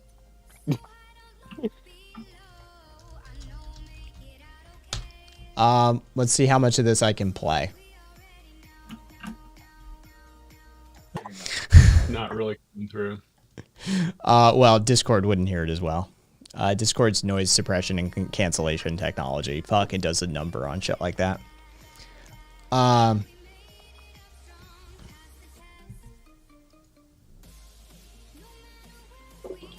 Classic pub song. Yeah, exactly. Fuck innocence. I'm gonna have that stuck in my head all week now. Birdie, it is one of those. It is one of those songs for sure. Hey, what are the Dexies, me, Trey? Oh. Mitre, it's on you to explain it to Kat. Oh god. I'm scared. Should I be scared? It's a drug reference. Dextroamphetamine. Okay. Dextroamphetamine. There you go. Although in this part of the world, Mitre, if you say speed, they generally mean methamphetamine, not dextroamphetamine. That sort of evolved over the years. What about going the full distance and no premarital stuffy? We call meth ice. Yes, because it's always the 80s in Australia. Basically, Europe and Australia is always the equivalent of the 80s in the US as far as pop culture goes. It's ice. Amazing. There's still places. I mean, if somebody told me they want ice, I'd probably assume meth too, to be fair. Well, we know the reference. We just don't use it that commonly. What are the youths calling meth these days? Ice is still pretty common. Glass is another one. Speed, obviously. You know, the usual. It hasn't really changed that much. Although smack is starting to get used by it for some reason. Interesting. Smack was always heroin. Yeah, well that's what I thought too. But apparently some people call meth smack now. So. Oh yeah, Angie, 100% agreed. Yeah, my teenage years would have been uploaded to World Star as well. That or Live Leak. Amazing. Yeah. Fucking, but yeah, I don't. Yeah. And I love squids. Rude. I mean, true, but rude. Yeah. So I think, let's see, smack is only heroin. Calling meth smack is so stupid, says Mitre. Look, I don't make the rules here, Mitre. Goddamn children. Goddamn kids. Yeah, goddamn kids today. Smack is heroin. And I will not have Boy George's legacy ignored, says Marcus. Heroin. Although, Some stupid Aussies call meth crack, and that bothers me. Wait, what? yeah, that's not right. That there's a sin being committed there. Crack is crack. Yeah, I'm sorry. Crack is whack. Take that dare shit back to the late 80s where it belongs. Anytime, any fucking time a Dare reference is made, a small part of my soul dies. Dude, all right. He's a Dare role model, so take that. All right, how many you Dare kids? They're not still putting kids through Dare, are they? When the budget is rough, we get to see some old reruns. All right. Or we got to. So how many of you fuckers that went through Dare got high in your Dare t-shirts? Come on, fess up. How many of you fuckers did it? Nope. Without adjectives, mate. Yep. Angie, I'm looking at you as well. There's no fucking way you didn't, Angie. That or you had one of the satirical Dare shirts. Caboose never got a Dare t-shirt. Well, you got fucking screwed. Nathaniel is post Dare. I bought one just from Goodwill so I could do it. I never went through Dare. Dare sounded like they dared you to try it. Dare was literally the beginning of the end for me. A cop came into our classroom at grade 5, and told us that they made LSD in toilets. That was the beginning of the end for me. I never trusted authority figures again after that. I knew he was fucking lying, even though I didn't know how you manufactured LSD. I knew you didn't do it in a toilet. And I was like, well, if a cop can come into a schoolroom and lie to a bunch of students, what else isn't true? It was the beginning of the end. It really was. After that, it was basically just a roller coaster of fuck it. I had the cop tell me there's bleach in meth. It's not how chemistry works, you stupid pig. I was a good little bootlicker during Dare, so I bought into it, said Caboose. Nice. Yeah, Rev. Some bravery to admit that around these parts. Rev, we got t-shirts when we graduated. Kai's Anarchist origin story began with Dare. I mean, to a huge extent. I mean, that was sort of like the awakening. That was when my brain sort of kicked in, and the dawning of common sense and realization of, oh, fucking adults lie through their teeth too. Cool. Okay, so anarchist, that adjectives, I'm gonna need you to explain two things. You're gonna need to explain indigenous anarchism, and you're gonna need to explain national anarchism. Oh, wait, hang on. Did they ask a question? Yeah, they're asking for your thoughts on indigenous anarchism. Indigenous anarchism probably really isn't a thing. We would call that anarchy. And as far as national anarchism goes, that seems like a misnomer to me. Hang on, let me No, I'm thinking if I'm taking a guess, I'm assuming indigenous anarchism is like black anarchism in that it's just like Oh, Jesus anarchism Christ. with, Okay, like, so critiques. so national anarchism isn't a thing. What is it? It's a thing, but it isn't a thing. National anarchism is a right-wing nationalist ideology which advocates racial separatism, racial nationalism, ethno-nationalism, and racial purity. Oh, well then, yeah, I guess indigenous anarchism would be that. Oh shit, I've seen this flag before. Okay, that makes me scared. So that's of those not a people, thing. then. I'm just like okay, so then it's like black nationalism then. Yeah, that's okay. not anarchism. That's in that ANCAP territory of they've adopted a word and they're kicking the shit out of it. They don't know, they're not using the word as it, I mean, we might as well mean down when we say up at that point, right? Like they're using words not as they're intended. Angie, love the petty crimes while sporting McGruff gear, by the way. That's fucking brilliant. But yeah, I don't know. I guess the final nail in Caboose's coffin was when his sister started doing pot. Okay, so all right, I'm gonna fix some language here. No one does pot. I'm sorry. This is a weird linguistic hang up that I've had for ages and ages. No one does pot. It sounds so weird and so wrong. But when your sister started smoking pot and was absolutely fine, like I could not fucking tell she had been smoking pot for years. Yeah, okay. When I was 15, I started doing alcohol, says Marcus. you just set off chat. Well, I mean that's how it sounds weird in your head. Like it's you don't do alcohol. Like that's not a I'm thing. injecting a weed. Exactly. Some people do make pots, however. That is true, premarital. Duffy started drinking when he was 11.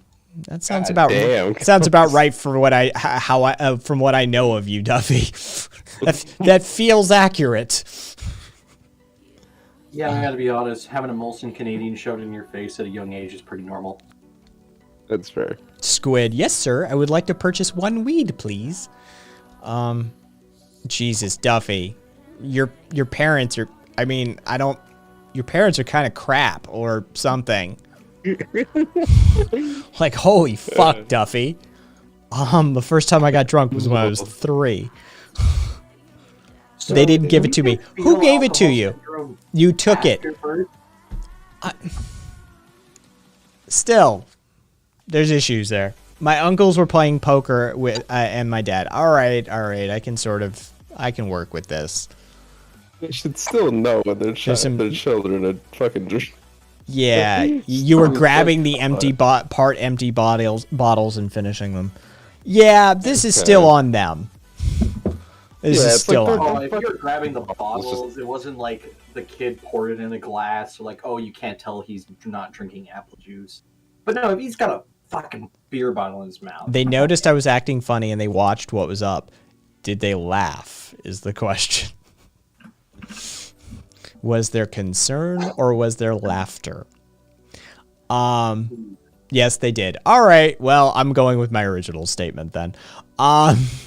Also, the weird, if not scary part, said Caboose. Both my parents knew Dare was full of shit. My mom was a huge pothead in the 70s, and my dad experimented with it too. Oh, God. Oh. Isn't that like always the case though with Dare parents? I mean, better call a hotel porter. We got some shit that needs unpacking, said Marcus. Squid, who is an Australian, so different rules apply. Europeans, Germans, Austrians, Belgians, Australians, definitely Irish, British to some extent, Scottish. I was given my first sip of beer at 3 by my grandfather, in no shock to anyone. He's an awful person. Yeah, I you know, yeah. Don't get your kids fucked up, folks. They'll figure it out eventually anyway. Don't worry. They'll hit 13 to 15 and be like, you know, coming home reeking a pot, thinking they're slick. like most of us did. Fucking, I've been hotboxing my car all night long. I'm sure no one smells this on me. Luckily, my folks were fucking stupid. My mom never smoked pot, was never around anybody who smoked pot, and my stepfather smoked, like, took a toke off a joint with, again, rather infamously on this channel at this point, the great-great-grandson of Grover Cleveland. Yes, the president. So his only exposure was one hit, and he was off it for like ever. He didn't know what it smelled like either. So I smelled of pot most of the time, and in my house, nobody was any the wiser. So, yeah. You know, it'd be the fun reverse Uno card. This whole time they actually didn't know. They just wanted to let you feel slick. Yeah, except they didn't. I've talked to them about it over the, like, you know, yeah, I've got no problem fucking pulling out a vape pen in front of them. Like, I've had that relationship for quite some time. It's like, you know, whatever. Like, fuck off. I'm an adult. Like, if I want to get high, you drink beer in front of me, I'm gonna smoke a joint in front of you. But yeah, they had no fucking clue. Oh, casual, Cupcake. It was always incense. I always kept some incense in my room. It was always just, oh, I've got different types of incense. It worked. Yeah. Look at you giving just random drug advice. Well, see, the advice only works if your parents are completely ignorant towards, you know, towards drug use. Which a ton of parents like that. And it's decreasingly so. As the millennials are now parents, most millennials know what weed smells like. Yeah, that percentage of parents that could be fooled is slowly. Yeah, it's getting less and less. Parents being more accepting of it is increasing and increasing. Yeah. My mom, who would get me drunk off half a fucking my mom, who would get drunk off a half a fucking glass of beer, says premarital, tried to pressure me into drinking for most of my teen years. Well, that's a different parenting style, I suppose. Yeah. My parents smoked around me all the time, and I didn't try it until someone peer pressured me. Says Rev. Yeah, nobody peer pressured me. I was like, hey, do you have a hookup? Like, can you get me weed? Oh, Jesus Christ, for fuck's sake. See, I told you fuckers it wasn't a bot. Like, I told you fuckers it wasn't a bot the other night. You remember that bot that used to, like, spam follow you? Yeah. Let's see. My parents had no clue I was high or anything growing up. Hey, butternut squash. Or as an adult, they had no fucking clue. Yeah, exactly. I'm in that camp. Anarchist, LSD or shrooms? Shrooms, 100% of the time. My parents' only rule was if I brought it home, I had to share, says Rabbit. Jesus fucking Christ. Nice. My eyes are red because of allergies. My mom was a hippie in Southern California, so she knew what was up. Yeah, Cassie, there's no way you're slipping one by her. Duffy, I didn't smoke pot until I was 19. I immediately ordered a large pizza for myself. Rock the fuck on. I remember my brother trying to convince my mother it was green tea flavored tobacco. She just stared at this green tea flavored tobacco. Sure. Parents in high school would buy me alcohol once I was 15. If I asked, they didn't want me to get ripped off trying to get it. My buddy, I've talked about him before, Kavanaugh. He was my let's get fucked up buddy. I've told stories about him. He had the houses like on the river and stuff like that. His mom would buy our alcohol. I had the hookups for the like psychedelics and the, you know, recreational drugs and stuff like that. And if we wanted liquor, she would buy the liquor for us. And yeah, she was that mom, like in a bikini on the side of the river or the beach or on the boat with us, fucking while we're getting hammered as teenagers. She was that mom. But to be quite frank, she probably prevented us from doing some really, really stupid shit while we were drunk. So I didn't die because of her. Yeah. Yeah, she was doing the right thing. She got us really fucking hammered on the regular, but she kept us alive. So, you know. Well, yeah, your options are you watch your kids while they're intoxicated and you chaperone so that they don't hurt themselves, or you deny them to do it and force them to go and do it on their own, unsupervised, unchaperoned, and up to their own devices. Yep. And yeah, she did the right thing. She's mad props to her. I mean, this was the same parent who dated a guy in the SCS. It's not like she was clueless. Nice rabbit. Our school janitor got fired for overseeing team parties. After that, a lot more people wrecked or got alcohol poisoning. See? There it is. Yeah, Rev right there with it. Marcus, here's to you, Mrs. Robinson. For those of us who are ancient as well. Started smoking at 17 and a half post-graduation, says Crystal. My hippie dad was excited to smoke with me while my hippie mom didn't approve until I proved I could be a successful college student. I get it. I was the one to buy the alcohol since I'm 14, says Viva. German. Like that's, yeah, that's fucking, I was the one to buy the alcohol since I'm 14. That is the most German thing I've heard recently. Oh, Jesus Christ. My dad introduced me to alcohol at 16, didn't let me get drunk until 19, Caboose said. His logic was get it out of my system early so I don't turn into a drunk idiot later in life. And consider how I turned out, I think he was right. Yeah, honestly, when I had a blowout when I was 21. I turned 21 in Las Vegas. If you're going to turn 21 anywhere, I highly recommend it. I had a house party. Turned 21 here in Las Vegas, had a huge house party, fucking got completely wasted. Like I've told it before, shopping cart, like a warehouse. We have Lee's Discount Liquor here, like a warehouse shopping cart piled high with like a mound of fucking liquor. And honestly, I haven't been actually drunk since. I turned legal. It was like, well, most of the fun has left the building for this experience. I like a good buzz, but it affects my neuropathy poorly. So, you know, I've got other avenues.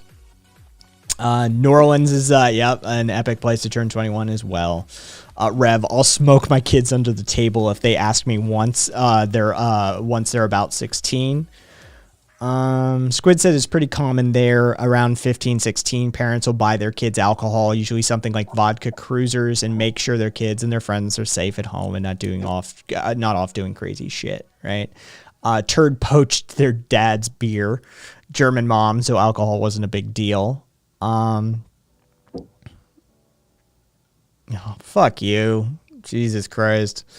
I'm still going. Oh yeah. When I mentioned neuropathy, they said low IQ explained. That's they always bring up IQ. It's so reliable. He doesn't even know what neuropathy is. No, they don't.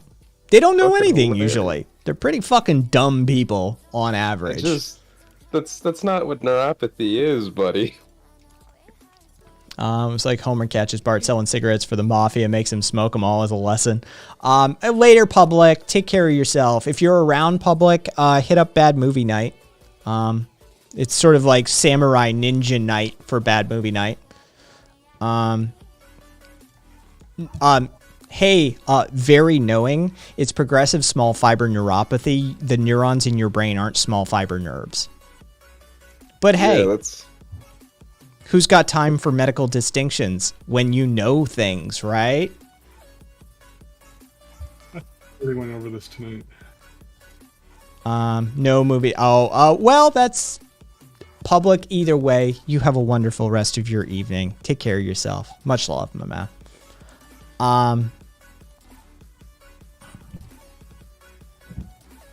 Yeah, Just plug totally like, shaking. Community. Let's see. If we're gonna be talking community shit, there's oh wait, no, never mind. I thought it was gonna be this Saturday. Oh, right. Yeah, meathead stuff happens Saturday, right? No, never mind. I was Okay. wrong. It's next Saturday. Ah.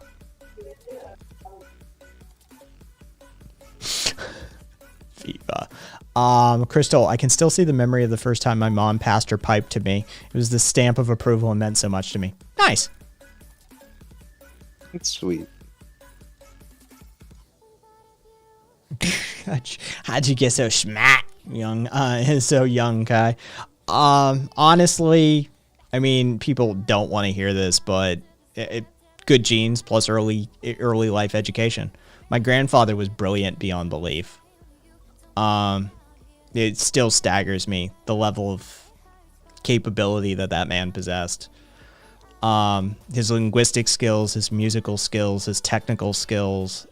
Honestly, it is terrifying how intelligent my maternal grandfather was.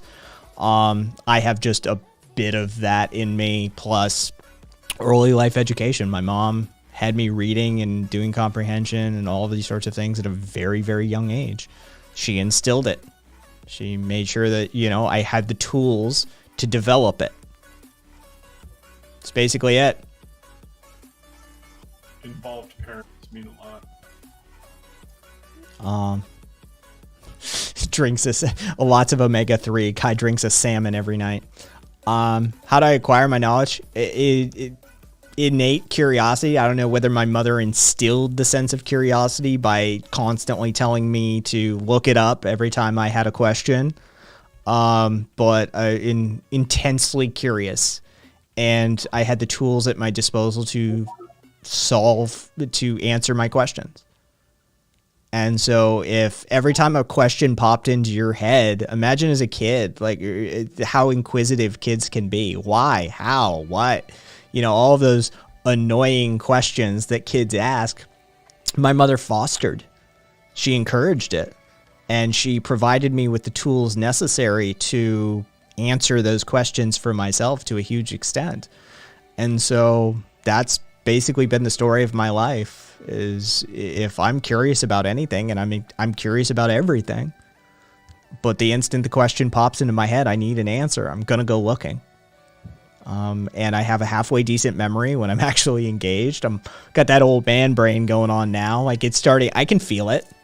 I'm not 18 anymore, but it was pretty well developed. Army of the Dead? What'd you say, Karina? Yeah. Oh, nope. I think they were Something talking else. to somebody else. Something else. Yeah, stop asking me something. Look it up. Books don't exist. Print is dead. Okay. Not actually. Like, I enjoy it for a lot of reasons, but I laugh. Oh, I mute him. No, shush. I'm trying to snoop. Bad. But kind of was. It's not a B movie. It's just an action movie with no thought. Okay. Just trying to figure it out. Well, it's a Zack Snyder. So Let me know. I've muted Karina for the stream, but when they come back and they need unmuting, let me know. All right. Um, I'll actually go get some food right now for Yeah. movie night. I'm back. just gonna do something simple. I'm gonna make a ranch out of some coconut yogurt, and whip up some tuna salad on a sandwich. Just get some of that protein macro in. I can do carbs pretty easily. All right, cool. All right, I'll check back right. with whoever's gonna be there. All right. Check out later. Later. Oh, you've been deceived by big publishing. A show you took it upon yourself in adulthood to learn. Yeah. Oh yeah, turd. Once that was oh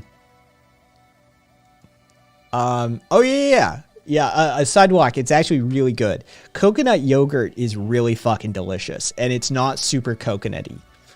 And you can use it as a base for a lot of stuff. So it's a far more healthful form. And yeah, I've made some really interesting stuff out of that. Cassidy, we're doing 6 String Samurai and Ninja 3, the something or other. The fucking the Domination. That's what it is. 6 String Samurai and Ninja 3 The Domination. So we're doing sort of a bad wannabe martial arts kind of movies tonight. The 6 String Samurai most definitely is some rando white dude. So that should be interesting as well. Ethno Nat, is that someone who dresses in airproof suits and climbs around inside people?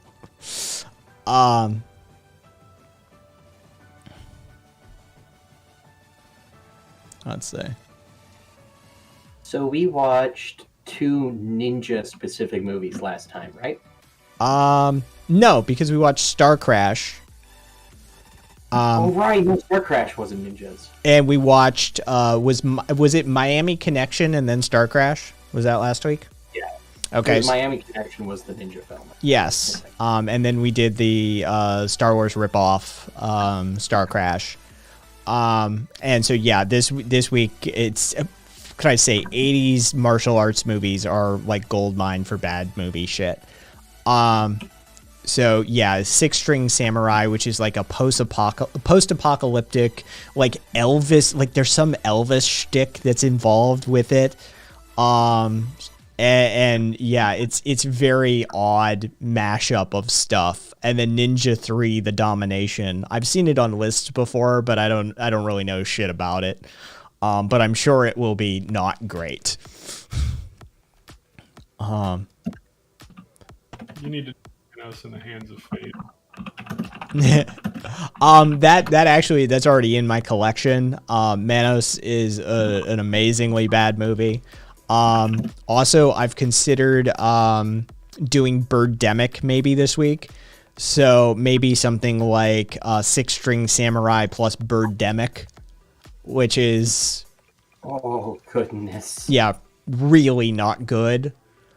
So once we hit Birdemic, we had the prefix that Birdemic is a different generation of B-movie. This is when CGI became possible for anyone with a computer to do it. And now we have a whole new PNG GIFs flying on the screen kind of movies. Yes. Cassidy, Bobby apparently said he has Ninja 3 in the movie room. Ask Bobby what do you think of Ninja 3? Is it particularly bad? Will I enjoy it kind of bad? Let me know. Oh, Lord. Lord have mercy. That genius fucking Goyim very knowing in chat is talking about white genocide. Oh. White replacement theory on the table now, apparently. Oh, goodness. Here's the question. Ninja 3 is about a white girl with ESP who's possessed by the spirit of an evil warrior. Oh, I'm in. Okay, that's not worth the keep. Yeah, that's so here do the Irish count. Here's the thing. Bobby said I'll love it. Rock on. Thank you, Bobby. Rabbit said, "Oh my god, I've seen that." Here's the thing. So what's the problem? Right? Like I don't look. Goya, that only matters to people who actually identify with their race. Oh, he just called Caboose a race traitor degen. Yeah. It means nothing. Here's the thing. Look, I'm gay, but if I were a white girl, right, and my partner were still the same person it is, we would be having a mixed race child. And personally, I don't give a shit one way or the other, right? Like, none of this shit should matter. It just shouldn't. So, I mean, preserving the sanctity of preserving racial purity is how you get inbred kids. It's how you get some rubberhead shit going on. That's how you get Alabama siblings. Right? Like, are you kidding me? That's how. That's how you get the von Habsburgs. I was literally gonna do a Habsburg reference. I knew you were gonna go there too. So like, fuck it. That's how you get the Habsburgs. That's how you get most European royalty. Like, are you shitting me? Like, we must. Look, hey, Northern Europeans, we had a good run. You know, we had a good run. Maybe it's time we let somebody else take the reins. Yeah, like we must preserve the sanctity of like. Oh Jesus Christ! That's how you got. Genetics are so inconsistent. There's nothing to fucking preserve unless you're going to go down to the specific, like, the Great Aryan Race, in which even more reason for you to just fuck off. Hey, that's never going to build a nation. Hey, Goyim. I'm Goyim, very knowing. Look at me. I know you're in chat right now and you're fucking typing angrily towards other people. Look at me. Pay attention. All right. Watch this. It was not honorable. Are you paying attention to me right now? Goyim, very knowing. Enjoy your ban. Anyway, moving on. You weren't having any of this tonight. Why should I? I put in mad work last night. I put in mad work, and I got up fucking early. I choked down a fucking hemp protein shake, even though they're difficult to digest. I fucking schlepped my ass into the to the gym, put 2 hours of hard work in the gym, came home, put 30 minutes on the weights, passed the fuck out, and woke back up to do this stream. You know what? No, I'm not putting up with it. If you're fucking stupid, you're stupid. Today, I'm going to call you fucking stupid. Like, we had a dude in here who thought he knew something about economics. I knew more than Kat and I combined and didn't understand foundational concepts of not even, like, let's not even talk economics, just how the world operates, right? Like he was ignorant beyond belief to an extent that will probably go down in history on the channel. That may have been the most ignorant person we have encountered. That was staggering. I'm so upset I missed that. That was staggeringly dumb.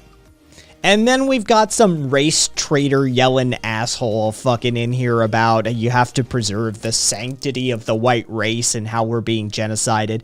Well, you know what? I really like black dick. So I don't give a shit about the sanctity of your race bullshit. And yes, I've been called a race traitor many times in my life for it. And I don't give a shit. Right? Like, if you care about that, I don't care about you. So, fuck them. Beast modding for days. Crystal, thank you. Like, that's, I don't give a shit about that stuff. Yeah, honestly, the reason I'm with my partner is because he treats me well. He cares about me. He fulfills my needs, and I fulfill his to whatever extent, right? We are compatible. We like each other. We get along. We support each other. This is why we're together. It's not because I'm a skinny white dude and he's a fucking black dude. Like, this doesn't play into it, right? That's, you know, oh, I'm a race traitor because I'm banging a black dude. All right, cool, whatever. Enjoy your inbred children, you weirdo. Go bang your sister and maintain the purity of your race. Fuck off. Leave the rest of us alone.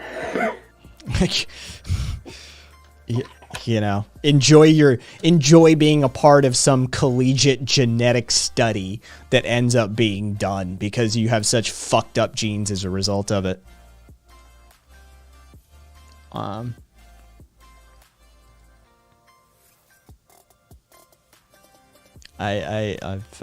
interesting, Crystal. Yeah, European aristocracy, honorable. I enjoy making your children more susceptible to skin cancers as we try.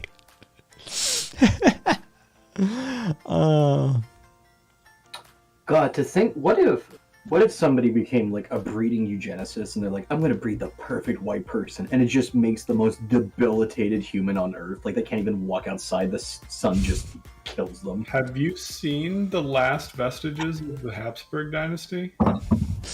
No, I have not. Am I a little close to the nose? Go look at the paintings, and the faces of them look cartoonish, but they're an accurate representation. Oh my god.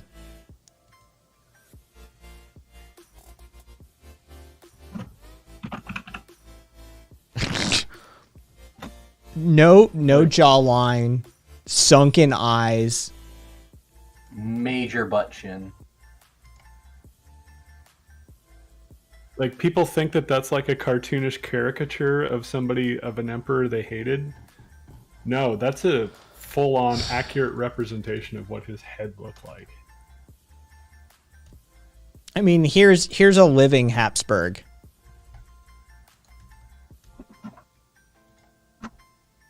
Well, okay, and that's not even that bad because that's a matrilineal line down, and there's been a lot of...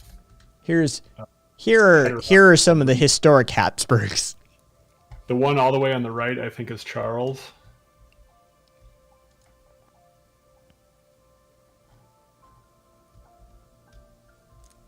Eyeball, what the fuck is that? Yeah, to this guy, the fucking he's not doing great. Clearly they still haven't fully worked it out of their system. Yeah, like this is what inbreeding gets you.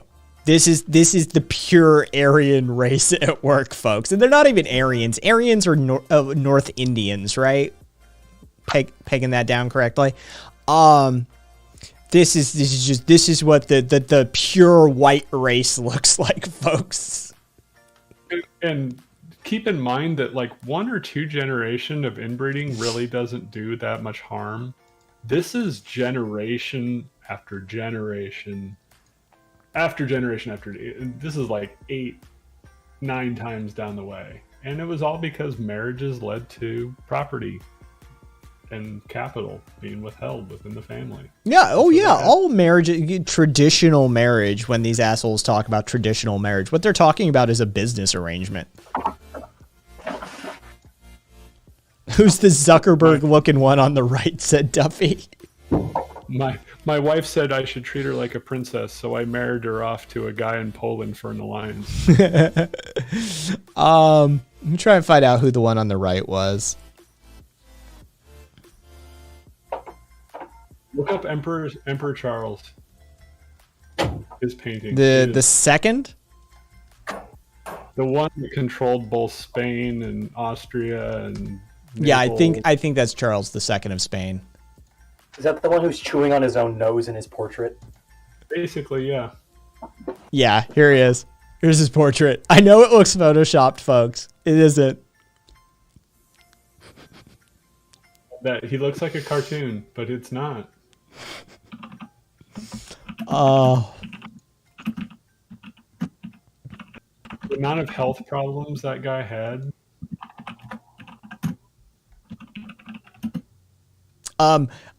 Angie, we had somebody in here unironically talking about white replacement theory and the genociding of whites. So we're talking about inbreeding now.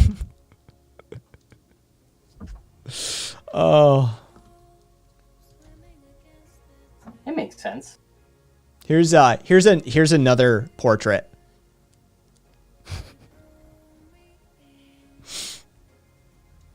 Aha. Yeah, Caboose got called a race traitor. Yeah, that did happen. I can't get over is like their jawline is so pronounced forwards. Like their lips are facing up. That's what recessive genes coming to the forefront do to a person. Oh. Yeah, he was here's Wait, so does inbreeding have a higher chance of bringing recessive gene to the surface rather than dominant gene? Yep. Recessive Oh. because you're having more recessive genes paired together of the same. Yeah.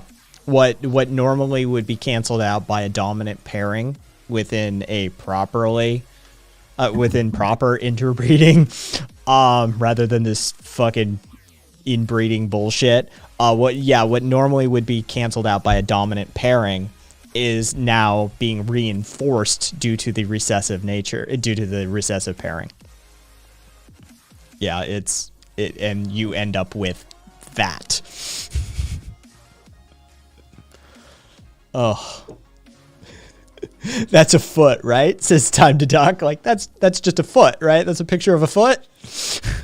Not a human being. This is how you get pugs and bulldogs that can't breathe. Exactly, Cassidy. Yeah, and also sexual chromosome disorders and all sorts of fun stuff. Keep in mind that all leopards right now are inbred. Oh, yeah, there was... What filter did we run them through that caused that? I forget who was responsible for that one. But, yeah, it effectively eliminates natural selection and genetic drift, and Rabbit pointing out from an anthropologist's point of view that part of this process is what we call the founder's effect, when one or two people create an entire group of offspring. And if you want examples of this, look to the Amish. They are literally studied for this.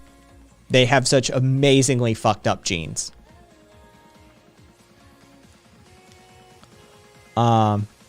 Crystal, I think if I'm ever called a race traitor, I'll just reply, thanks for noticing.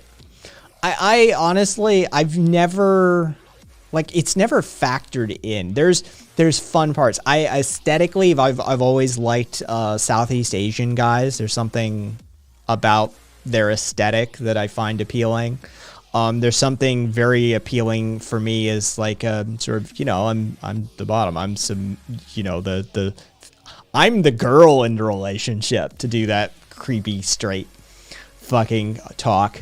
There's something about the masculinity of black dudes that has always appealed to me.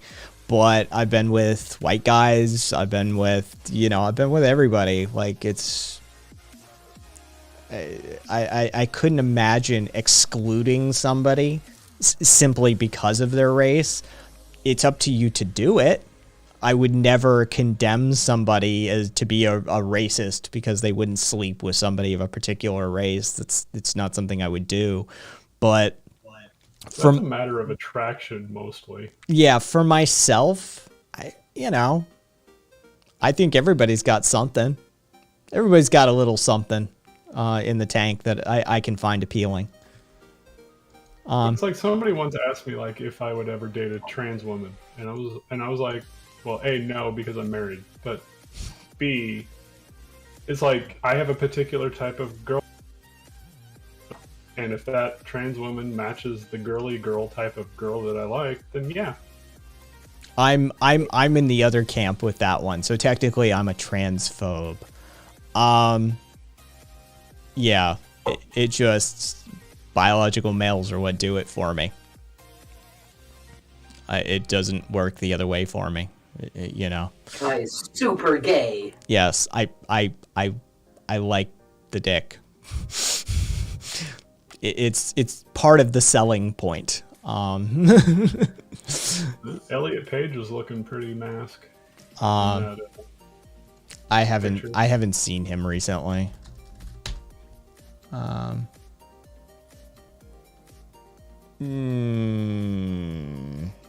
really. not to my standards of masculinity.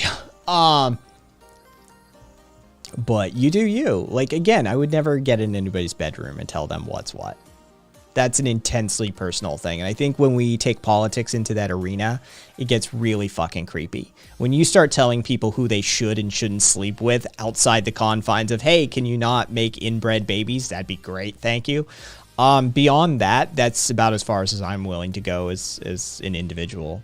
Like, you don't get to tell people who they can and who they have to or cannot sleep with as far as that in that regard, as long as they're consenting adults. And you're not making inbred kids, which is, the detriment to society argument. Back the fuck off. Yeah, I would never cross those lines. Elliot Page is a great example of what an incredible income can do for somebody, says Rabbit. There's some women that pulled off their transition so well, I'd probably get a blowjob and not feel weird, said Caboose. Who's the one that everybody hates? She's a YouTuber. Blair White. She's a YouTuber. Blair White. Yeah, her. She passes. Holy shit. Like, Ariel Scarola also passes pretty well. yeah. Like, a bunch of surgeries, decent cash thrown at it. Like, yeah.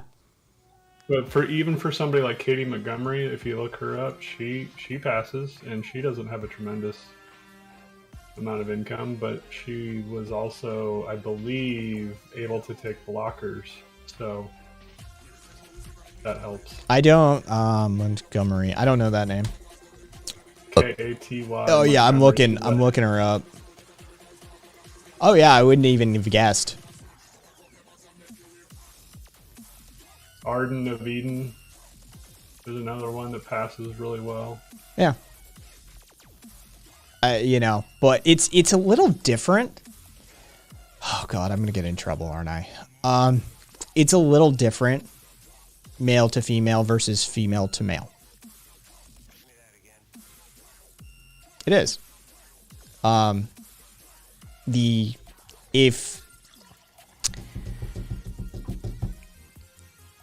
If the bedroom matters, if it's part of the formula for you, some people it isn't, but for me it is.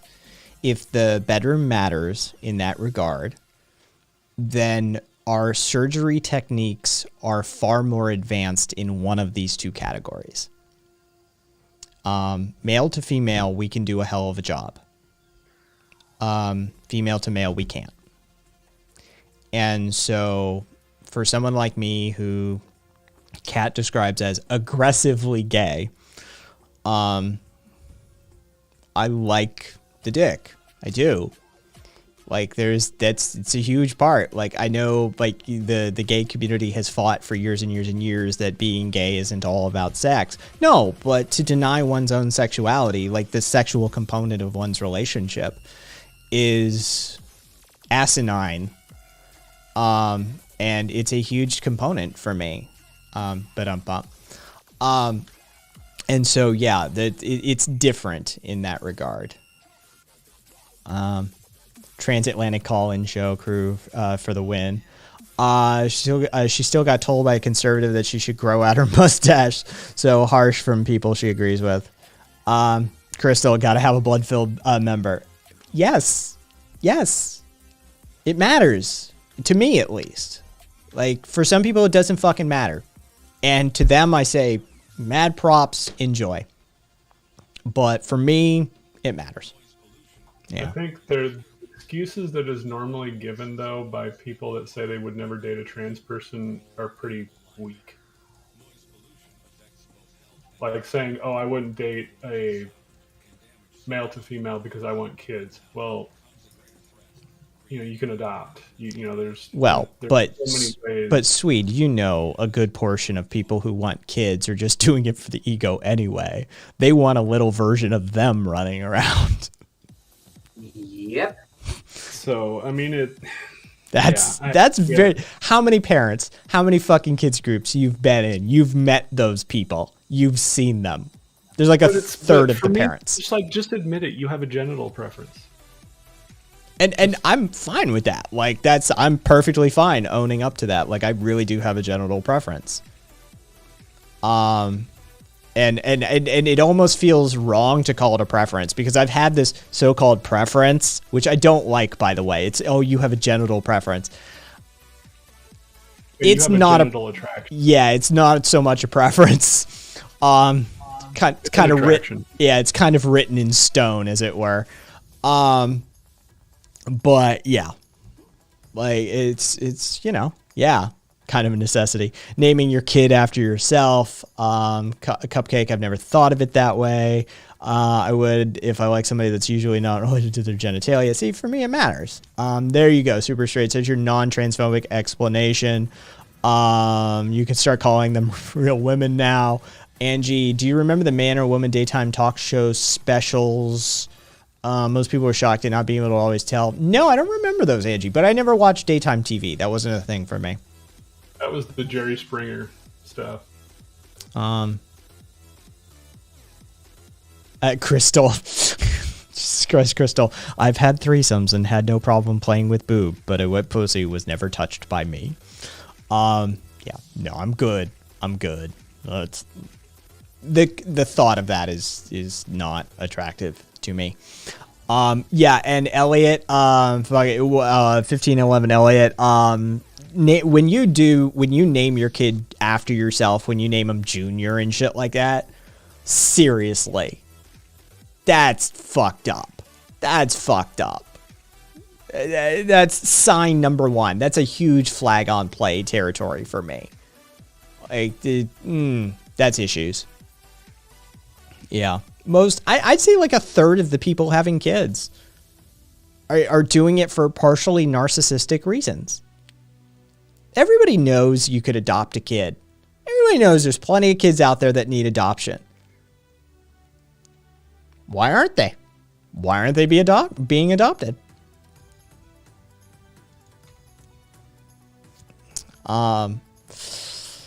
You know, that was my line, which was established beforehand. The chick going down on me didn't faze me, but we just got to know our own boundaries. Exactly. Turd, no. Never going to. I had kids because Tequila and the older two adopted me, says Rev.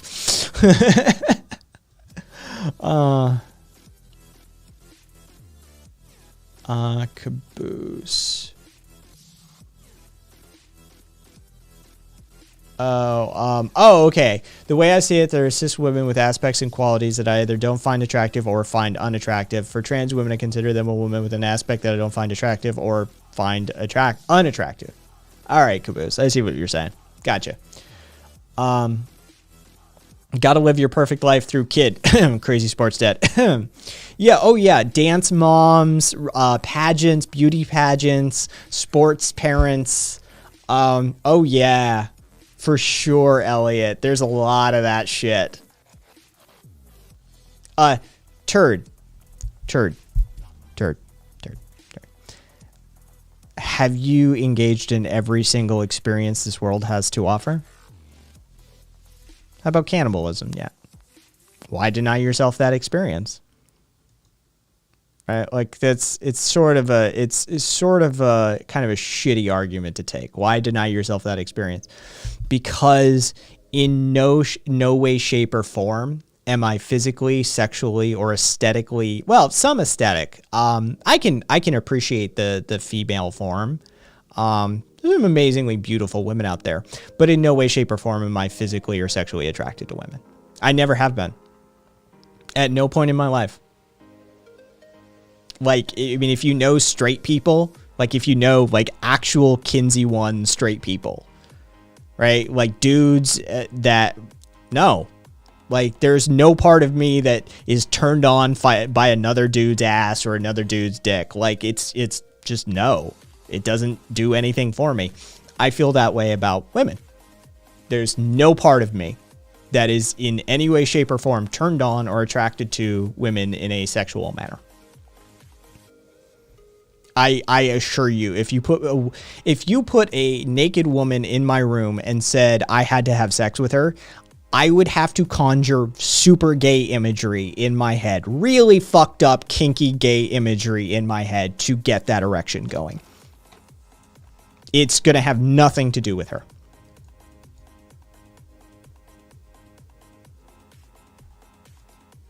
So, yeah. It's not so much denying myself that experience. Half-mast, it'll do. Let's go, girl.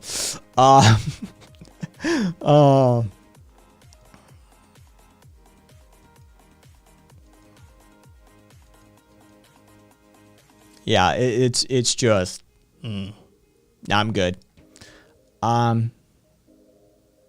I want to meet a Kinsey 1.1 dude who's very mildly aroused by stray male pubes. It's premarital.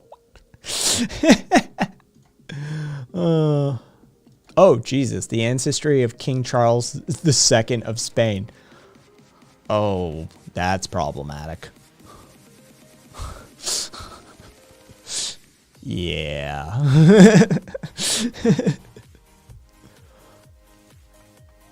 What about the King of Spain? Oh, well, if you premarital posted the family tree in shared content, the entire tree only has 7 entry points. Oh my gosh. It's kind of just like a giant circle for all intents and purposes. Rabbit, yeah, it's a tree trunk.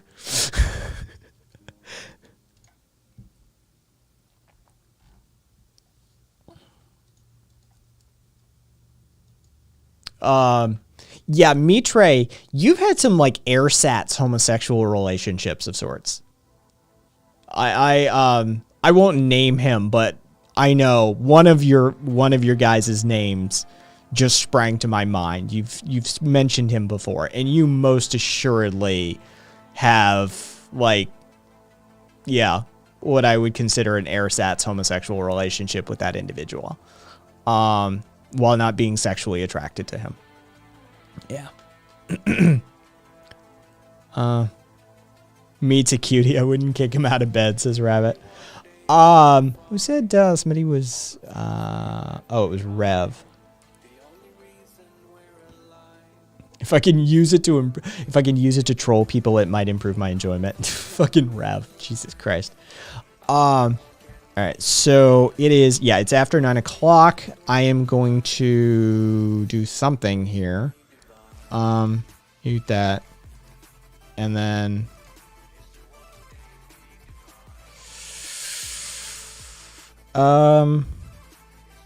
it's been a while since I've rated him. What's he doing? Oh, he's offline. What the thank you, Twitch. God damn it, Twitch. Hey, do you want to raid this person? They're online. They're offline. Oh. Does anybody have anybody they like who's in single digits right now?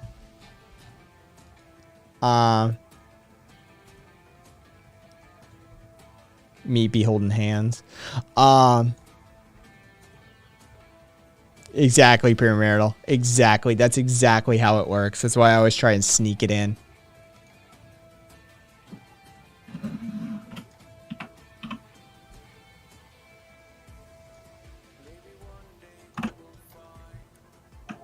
Clydesdon just started, Rabbit. That's why. Done.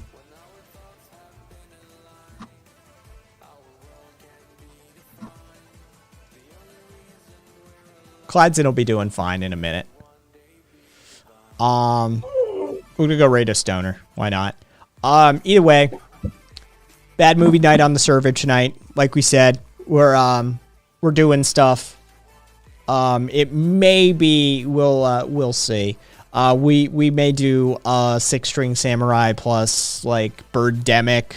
We may do Ninja 3 plus Birdemic. We may do 6-string samurai plus Ninja 3. I don't know. We'll figure it out. Crystal, 45 minutes to an hour past stream end.